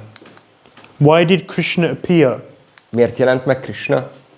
To attract the souls. Hogy vonzza a lelkeket. Yeah, so he explains in the Bhagavad Gita, what does he say? Mit mond a Bhagavad Gitában? Ezt magyarázza ott. Paritranaya sadhunam vinashaya cha dushkritam dharma samsthapanarthaya sambhavami yuge yuge. I come millennium after millennium for these three purposes. Mondja, hogy életről életre eljövök ebből a három okból. To annihilate the miscreants. Hogy elpusztítsam a bűnösöket. To establish the principles of religion. Hogy visszaállítsam a vallásnak az elveit. Vinashaya cha dushkritam dharma samsthapanarthaya. Hold on. Vinashaya cha dushkritam. To protect the devotees. Protect the devotees, right. Hogy megvédelmezem a baktákat. But his internal purpose, de a belső oka, is to perform wonderful, beautiful, heart-inspiring pastimes. A belső oka Krisna megjelenésének az, hogy csodálatos, lenyűgöző, szívet megolvasztó kefteléseket mutasson be. To attract our heart and mind away from everything of this world and towards him. Hogy vonzza a szívünket és az elménket, hogy elvonja minden mástól, ami ebben a világban van, és csak saját magához kössön bennünket. This is the reason Krishna appears. Ez az oka annak, hogy Krishna megjelenik. Question number 4 from the sages of Naimisharanya. A Naimisharanya erdei bölcsek negyedik kérdése. What were the activities of the Lord in relation to creation? Mik voltak az Úr cselekedetei a teremtés vonatkozásában? So this is described by the Purusha incarnations. Ezekről olvashatunk a Purusha inkarnációkról. Who are the Purusha incarnations? Kik voltak a Purusha inkarnációk? Mahavishnu, Garbhodakashayi Vishnu, Kshirodakashayi Vishnu. Yeah, so the Purusha incarnations. This is described. Erről bőven olvashatunk. What were the activities of the incarnations? Mik voltak az Úr inkarnációnak a tettei? 5-ös kérdés. So we see in the 3rd chapter láthatjuk a 3. fejezetben, of the 1st canto, az első ének harmadik the fejezetében, avatars are explained. hogy magyarázatot kapunk az avatárokról. And we're going to come to a verse in relation to that soon. És hamarosan elérkezünk egy vershez, ami ezzel kapcsolatos. So all of these things are important because through this we hear about Kṛṣṇa and the activities of his incarnations. Ezek mind fontosak, ezek a leírások, mert Kṛṣṇáról és az ő inkarnációról hallhatunk. And ultimately, they're all avatars. Kṛṣṇa is avatari. He's the source of all incarnations. Ugye végső soron ők mind avatárok, de Kṛṣṇa ő avatári, minden avatárnak a forrása. Through this we realize how amazing is Kṛṣṇa. Ezen keresztül meg tudjuk valósítani, hogy Kṛṣṇa mennyire csodálatos, How powerful he is. mennyire erős, How creative he is. mennyire kreatív, How interesting he is. mennyire izgalmas, How wonderful he is. mennyire csodálatos. Finally, the sixth question. Végül a hatodik kérdés. Kṛṣṇa leaves. Kṛṣṇa elmegy, He leaves this world after 125 years on the planet. 125 évnyi itt tartózkodás után elhagyja ezt a bolygót. What happens next? Mi lesz ezután? Where does the world go? Hova megy a világ? Darkness covers the world. Sötétség borítja be a világot. Kṛṣṇa was a personality bringing light into the world. Kṛṣṇa volt az a személyiség, aki fényt hozott a világba. We see later in the first canto, when the Pandavas receive news that Krishna's left, they're finished. Később olvashatunk a Bhágavatamban arról, hogy amikor a pándavák híreket kaptak arról, hogy Kṛṣṇa eltávozott, akkor végük volt. But then what is the hope for humanity if Krishna's gone? De mi a remény az emberiség számára, hogyha Kṛṣṇa eltávozott? Where can any sincere person receive light? Honnan tud bárki, aki őszinte, fényt kapni? Yeah. How can we understand what is right and what is wrong? Honnan tudjuk megérteni, hogy mi helyes és helytelen? How can we go towards perfecting our lives? Hogyan tudunk haladni az életünk tökéletesítésének irányába? What is our hope in Kali Yuga? Milyen reményünk van itt a Kali Yugában? Anyone guess? Valaki? Kṛṣṇa, Bhāgavatam. Yeah. So religious principles, everything we need is described in the Bhāgavatam. This is the answer. Vallásos elvek és minden más, amire csak szükségünk van, benne van a Śrīmad-Bhāgavatamban, ez a válasz. Okay, so that's the 6 questions from the sages and the 6 answers in short. Ez a 6 kérdés, melyet a bölcsek föltettek, és ezzel rá röviden a válasz. Okay. This is in one sense, the most important verse in the Śrīmad-Bhāgavatam. Bizonyos értelemben ez a Śrīmad-Bhāgavatam legfontosabb verse. Yeah, it's a famous verse, of course. Híres vers természetesen. 1:328. 1:328. Very good to learn this verse. Nagyon jó megtanulni ezt a verset. Ete chamsa kalapumsa Krishnastu Bhagavan Swayam Indrari Vyakulam Lokam Mridyanti Yuge Yuge. So this verse describes the most important line in the whole of Śrīmad-Bhāgavatam, in all 18,000 verses, is this second line. Krishnastu Bhagavan Swayam. Ebben a versben benne van a második sorban a Śrīmad-Bhāgavatam 18 000 versének a legfontosabb sora. Krishnastu Bhagavan Swayam. Kṛṣṇa is the supreme personality of Godhead. Kṛṣṇa, ő az Istenség legfelsőbb személyisége. So the Paribhasa Sutra, every scripture has a Paribhasa Sutra. Minden szentírásnak van Paribhasa Sutrája. Meaning the verse, the lens through which all other verses in the scripture are to be understood. Ez egy olyan verset jelöl, egy olyan lencsét, amelyen keresztül a Szentírás összes többi versét értelmezni kell. It's the emperor verse. Emperor. Ez az adott Szentírás verseinek a királya vagy a császára. So if something doesn't make sense, or if something is a little unclear, then just remember this point. Hogyha valami úgy nem áll össze, vagy nem világos, akkor mindig emlékezni kell erre. And every verse that you read and study in the Bhagavatam should be understood in a way that is pointing towards this fact.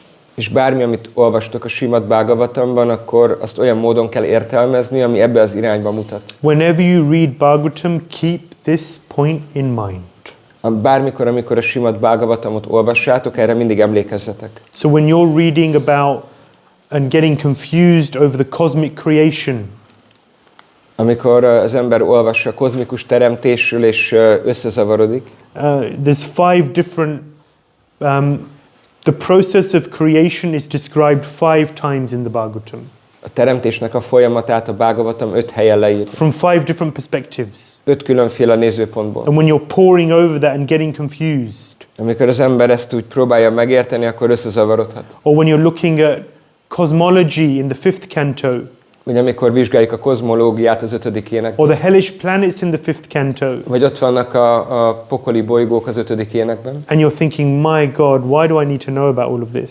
És az ember gondolja, hogy Istenem, miért kell nekem erről az összesről hallanom? What is the purpose? Mi a célja? To establish Krishnastu Bhagavan Swayam. Hogy megalapozza ezt a tudást, hogy Kṛṣṇastu Bhagavan Swayam. It's so difficult even for us to understand and never mind to execute. This is all coming from Krishna. Ezt nagyon nehéz igazából megértenünk, nem beszélve arról, hogy mennyire nehéz ezt gyakorlatba ültetni, hogy minden Krishnától jön. Imagine how intelligent he is. Csak képzeljétek el, mennyire intelligens lehet. Imagine how powerful he is. Képzeljétek el, hogy mennyire erős vagy felhatalmazott. This is our Krishna. Ez a mi Krishnánk. Krishnastu Bhagavan Swayam. Kṛṣṇastu Bhagavan Swayam. So always keep this in mind. This is a translation of the verse. Ez a fordítása a versnek. Someone to read the translation in Hungarian. Valaki felolvasná magyarul a fordítást? Nice and loud. Hangosan. Prabhu. A fent említett inkarnáció, vagy az Úr teljes részei, vagy az Úr teljes részeinek részei, ám az Úr Sri Kṛṣṇa az eredeti istenség személyisége. Mindegyikük akkor jelenik meg a bolygókon, amikor a hitetlenek zavart okoznak. Az Úr alászáll, hogy megvédelmezze híveit. Right. Finally, we have a few minutes for questions at the end. A végén majd lesz néhány perc kérdések. We referred to this already also. Erre a versre is utaltunk már korábban. Krishna leaves the world. Krishna elhagyja ezt a világot. Everything's very depressing. Akkor minden nagyon lehangolóvá válik. But the Bhagavatam, the Bhagavatam is as brilliant as the sun. De a Bhāgavatam olyan ragyogó, mint a nap. And what does the sun bring? It brings light into our lives. És mit hoz el a nap az életünkbe? A fényt. This Kali Yuga is a very dark age. Ez a Kali Yuga, ez egy nagyon sötét hely. When you look at the trends and what's going on in today's world. Hogyha megnézzük a napjainkban a világot, hogy milyen trendek vannak és mi az, ami zajlik. I mean, one thing is COVID, and then you have the war in Ukraine, and then you have the Turkish earthquake. Who knows what will be next? Ugye ott volt a vírus, ott van a háború Ukrajnában, most volt földrengés Törökországban. Ki tudja, hogy mi lesz a következő? You look at trends in the world today. Megnézzük a trendeket a világban. I don't want to get too much into this topic. Nem akarok túlságosan belemenni ebbe a témába. But in the US and now in the UK slowly as well, toilets are unisex.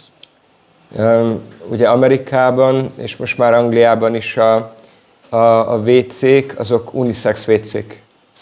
So not separated. Szóval nem választják már el. Why? One of the reasons is because you don't want to impose a gender on people. Miért? Azért, mert az ember nem akar valakire egyfajta nemet rákényszeríteni. Let them choose what gender they want to be. Hadd döntse el mindenki, hogy milyen nemű szeretne lenni. Don't make them decide. Don't make them decide there and then. You can choose from day to day what gender you want to be. Igen, szóval akár napról napra lehet változtatni, hogy ki minek gondolja magát. So don't make them decide. No, there's one toilet for everyone. Szóval akkor nem kell neki dönteni, mindenkinek egy WC van. Imagine how confusing that kind of a life must be and how disturbing. El tudjátok képzelni, hogy mennyire zavaró, vagy összezavaró lehet egy ilyen élet. And that's just one example. És ez csak egy példa. Teenage pregnancies, drugs, and so many other things. You know, when I was young, it was 16, 15, 14, 13, 12. Ugye, fiatalkori terhességek, kábítószer használat, amikor még én fiatal voltam, akkor ez még 16 éves korba kezdődött, aztán 15, 14, 13, 12. You're all people of the world, you know what I'm speaking about. Ti tudjátok pontosan, hogy miről beszélek. Yeah. This is a dark age. Ez egy sötét kor. And things are only going to get worse. És a dolgok egyre rosszabbak lesznek csak. Yeah? We see that.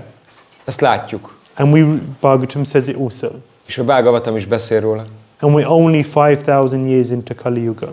Pedig még csak 5000 év telt el a Kali Yugából. There's another 427,000 years to go. 472,000 év van még hátra. And sometimes 427,000 év van még. And sometimes you think, can things get worse? Néha az ember gondolkozik rajta, hogy ennél rosszabbak lehetnek még Is it dolgok. even possible for things to get worse? Egyáltalán lehetséges az, hogy még ennél rosszabbak legyenek dolgok? Problem is Krishna is very imaginative. Az a probléma, hogy Kṛṣṇa képzelő ereje nagyon határtalan. So he does some amazing things with that. És ezzel a képzelő erőjével csodálatos dolgokat tud. And this is also amazing in its own way. És bizonyos értelemben ez is csodálatos. So what is the light in this very dark age of Kali Yuga? Szóval a Kali Yugának ebben a sötét korában mi adja a fényt? Someone to read this verse. Ki olvasnál ezt a verset? Gaurachandra Prabhu. Nice and loud. Ez a Bhāgavata Purāna oly ragyogó, mint a nap, és akkor kelt fel, amikor az Úr Kṛṣṇa a vallás és a tudás kíséretében visszatért saját hajlékára. Azok, akik a kalikorban a tudatlanság sűrű sötétsége miatt elvesztették látásukat, ebből a Puránából megítenek majd fényben. So this Bhagavatam is bringing light into the world, into our lives. Ez a Bhāgavatam fényt hoz a világba, fényt hoz az életünkbe. It's shining knowledge into our hearts. Beragyogja tudással a szívünket. Where there's lack of clarity, it's bringing clarity. Ahol nincsen tisztánlátás, oda tisztánlátást hoz. So that's a basic summary of the first 3 chapters of the Bhagavatam. Adtunk egy alapvető összefoglalást a Bhāgavatam első énekének első 3 fejezetéhez. Setting the scene, Sutta Goswami and the sages. Hogy megértsük az alapfelállást, Sutta Goswamit a bölcsekkel. The sages have fundamental questions.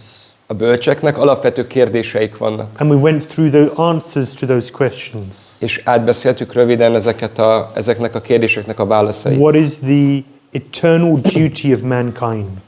Mi az emberiség alapvető hivatása? And what is the essence of all wisdom, of all knowledge is Krishna. És mi minden tudásnak a lényege, az Krishna. This Bhagavatam is bringing light into life. Ez a Bhāgavatam akkor fényt hoz az életbe.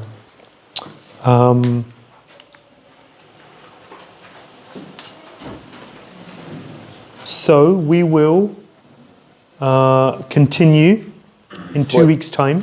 2 hét múlva fogjuk folytatni.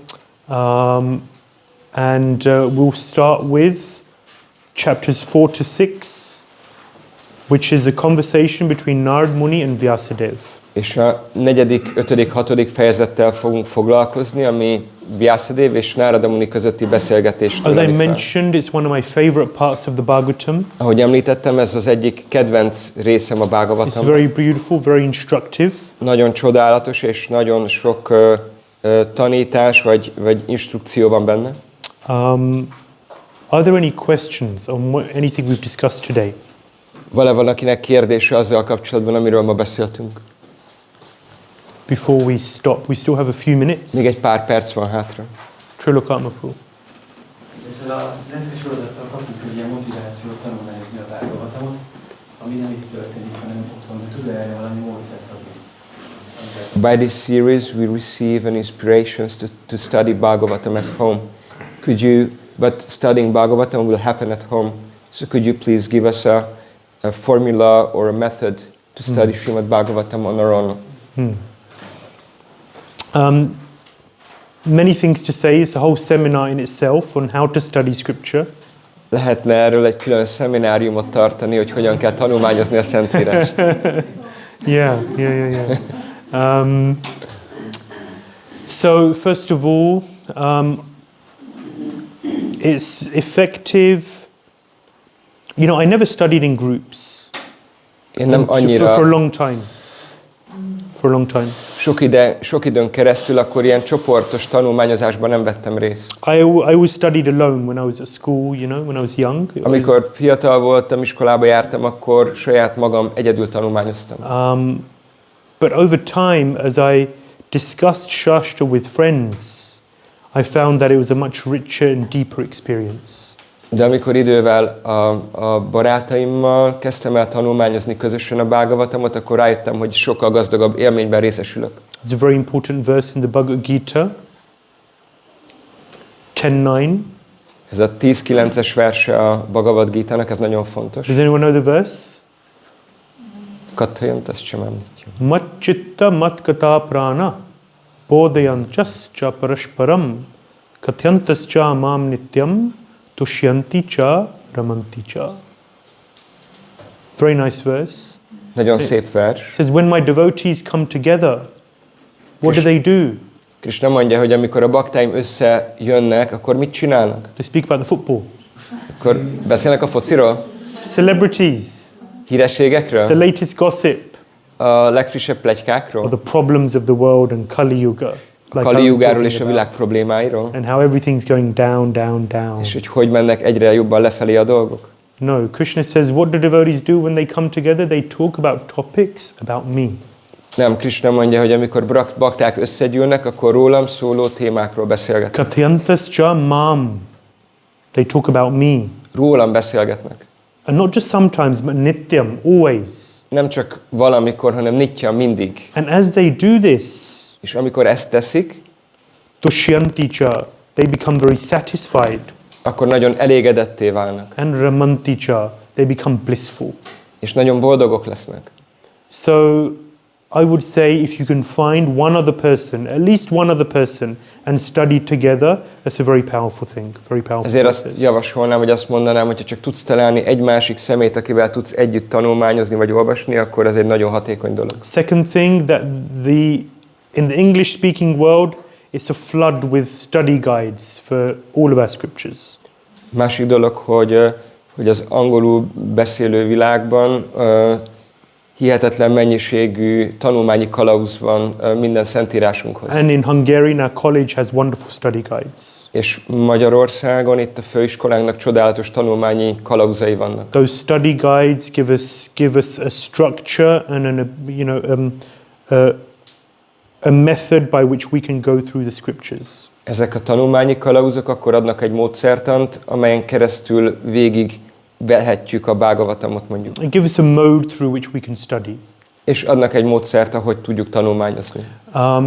I'm giving principles here, a lot more detail we can go into. Most csak néhány elvet mondok, de ennek van több részlet, amiben belemehetnénk. And the third thing I'd say is when you share with others. És a harmadik dolog, amit mondanék, hogy amikor ezt a tudásodat megosztod másokkal. When you have to give a class on a topic, amikor neked kell leckét tartanod egy adott témában, then you have to absorb the material. Akkor nagyon magadba kell szívni az anyagot. You have to learn it and absorb it in a much deeper way than otherwise. Sokkal mélyebben kell megértened és magadba szívnod, mint máskülönben. So actually what I'd recommend is that especially those who are householders, who are working jobs and have families. Ezért a fő tanácsom főleg azoknak, akik családosok, dolgoznak, élnek a világban. There should be groups. Hogy legyenek csoportok. Groups which come together once a week, even twice a week, and discuss topics of Kṛṣṇa. Hogy legyenek csoportok, akik hetente, vagy akár hetente kétszer összegyűlnek, és beszélgetnek Kṛṣṇáról. And one person in the group has to give a class on every occasion. És a csoportból valaki akkor leckét tart minden alkalommal. So you go around, each person has to give a class. Szóval mindenkinek kell akkor leckét tartani, akkor körbe mentek. 15 minutes, 20 minutes, 25 minutes, not long. 10-15 perc, 20 perc, nem hosszú. Just to share what you've read and your realizations on it. Csak megosztod, amit olvastál, és megosztod a megvalósításait. And you will find then the knowledge goes much deeper. És akkor azt fogod tapasztalni, hogy a tudásod sokkal mélyebbé válik. Krishna consciousness, I mean, Prabhupada says in the Gita, in the introduction, he says that this Bhagavad Gita has to be studied in the association of devotees. Srila Prabhupád mondja a Bhagavad Gita egyik magyarázatában, hogy ezt a művet, a Bhagavad Gitát bakták társaságában együtt kell tanulmányozni. Krishna consciousness practiced in association, in sangha, is very, very powerful. Amikor a Krishna tudatot közösségben együtt gyakoroljuk másokkal, akkor az nagyon, nagyon erőssé válik. So, okay to look up, bro? Ez így jó? Yeah. Last question from Richie Pro, and then we'll stop. Yes, just want to ask about the overall mood, how we should approach this seminar, or what's the purpose of it. Like, I previously asked you about something like this. I have two questions which are maybe related. But what does an Uttamadhikari know which Madhyam doesn't, or whether, because we hear that Uttamadhikari is distinguished from Madhyam, means he has full knowledge, and the Madhyam has doesn't have full knowledge. So, or is it about the realization of the knowledge also? And the other is, what's the point of Prabhupada talking these courses? I think I heard that it's what distinguishes a Brahmana from a Vipra, because a Vipra is a learning Brahmana. And what's the point of becoming a Vipra? What's the point of becoming learning all these seminars, Bhakti Shastri, Bhakti Vaibhav, this and that? So what's the point? If you just know this Krishna's two Bhagavans, just understand this, what's the point of all these details?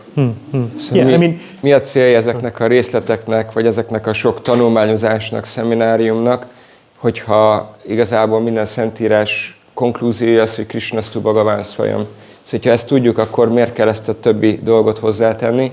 Miért kell nekünk viprává válni, ami egy tanult brahmanát jelent? Szóval Prabhupád erről beszél, de hogy akkor erre miért van szükség? Lord Brahma heard 4 verses, we said, right? Az úr Brahma 4 verset hallott, ugye? And from that he unpacked the entire Bhagavatam. És abból a 4-ből ő kibontotta az egész Bhagavatamot. If you read those 4 verses, hogyha te elolvasod azt a 4 verset, how did he come to the conclusions of the Bhagavatam through these 4 verses? Akkor hogyan jutsz el a Bhagavatamnak a végső konklúziójához? I guess that's why he's got 4 heads, you know? Gondolom ezért van Brahmának 4 feje. One head isn't enough. Egy fej nem elég hozzá. Yeah? You see Sanatana Goswami, his realizations from the Bhagavatam. Sanatana Goswaminak láthatjuk a megvalósítását a Bhagavatamból. After he read, understood and realized Bhagavatam, what did he write? Brihad Bhagavatamrita. Amikor elolvasta, megértette és megvalósította a Śrīmad-Bhāgavatamot, akkor milyen művet írt? A Brihad-Bhāgavatam. And not just did he write Brihad Bhagavatamrita, but then he wrote his own commentaries on his own work. És nem csak, hogy megírta a Brihad-Bhāgavatamritát, hanem még a saját magyarázatát is megírta a saját művéhez. It says auto-commentary. He's commenting on his own work. That's unique. A saját művét kommentálja, ami nagyon különleges. This is deep. Ez nagyon mély. Krishnastu Bhagavan Swayam. Everything that you need to know is in that line. Minden, amit tudnod kell, az benne van ebben az egy sorban. But generally speaking, we need unpacking, we need discussion. De általánosságban beszélve szükségünk van a kibontásra, a tartalomnak az átbeszélgetésére. Therefore those 4 verses turn into 18,000 or 24,000 or 100,000 or a million or a billion, depending on which planet you're on. Ezért abból a 4 versből lesz 18 000, vagy 100 000, vagy 1 millió, vagy 1 milliárd, attól függően, hogy melyik bolygórendszerben vagy. As we said, it's unlimited. Ahogy beszéltünk, ez határtalan. The glories and the topics of the Lord are unlimited. Az Úrnak a dicsősége és a róla szóló történetek, azok határtalanok. And it provides us with an opportunity to dive into the ocean of devotion. És adnak nekünk lehetőséget arra, hogy az odaadás óceánjába beugorjunk. To forget about everything else that's going on in the world. Hogy elfelejtkezzünk minden más dologról, ami zajlik a világban. And just to be in Krishna consciousness. És egyszerűen csak hogyan legyünk Krishna tudatban. The most important of all of the 5 senses is the ears. Az 5 érzék közül a legfontosabb az a fül. Because it's through the ears that we hear about Krishna and we hear about the holy name. Mert a fülön keresztül hallunk Krishnáról és a szent névről. So the point of these sessions is to, just hear about Krishna. Ezeknek az előadásoknak igazából az a lényeg, hogy halljunk Krisnáról. Kim vaparairisvara. We don't need anything else. Ezen kívül nincs szükségünk semmi másra. That's a short answer to a potentially longer question. Ez egy rövid válasz egy potenciálisan sokkal hosszabb kérdésre. I thank everyone for their attention today. Nagyon szépen köszönöm a figyelmeteket a mai It's napon. wonderful to see so many devotees who are, I can see that there's an eagerness to know and to hear. So that's really inspiring for me too. Számomra nagyon inspiráló látni ennyi baktát, akik szemmel láthatóan nagyon érdeklődnek a téma iránt. I see myself as an instrument. Magamra úgy tekintek, mint egy eszközre. And in preaching I've seen this happen many, many times. És prédikáláskor ezt nagyon sokszor láttam történni, vagy tapasztaltam. That depending on the eagerness of the audience, things which I didn't even know I knew will come out of the mouth. Hogy attól függően, hogy milyen vágy van a hallgatóságban, akkor olyan dolgok tudnak megnyilvánulni, amiről nem is tudtam, hogy tudom. And many times it's made me realize that I really am just an instrument here. És sok alkalommal akkor ez mélyítette azt a megvalósításomat, hogy igazából tényleg csak egy eszköz vagyok. So depending on how much you really want to know, and I'm putting the pressure on you guys now rather than me. És attól függően, hogy ti mennyire akarjátok, és most ezzel rátok is rakom a súlyt valamennyire. To that degree we will all be nourished by these akkor olyan mértékben fogjuk érezni azt, hogy mennyire táplál bennünket a Bhagavatam. So the more eagerness with which you come and want to know about Bhagavatam, to that degree we'll all be inspired in Krishna consciousness. És amilyen vággyal érkeztek ide, hogy halljatok a Bhagavatamról, akkor olyan módon fog tudni megnyilvánulni a számunkra. Just making my life a bit easier here. Kicsit így megkönnyítem a saját helyzetemet. Thank you very much. Nagyon szépen köszönöm. Granth Śrīmad-Bhāgavatam ki. Jai. Tribhuvana Sundar Shri Radhasham Sundar ki. Jai. Shri Sridhanitai Vijay Gauranga ki. Jai. Srila Prabhupada ki. Jai. Nittai Gaur Premanandi. Hari Hari. Ānanda Caitanya Prabhu ki. Gaura Bhakta Brinda ki. Jai. Shani.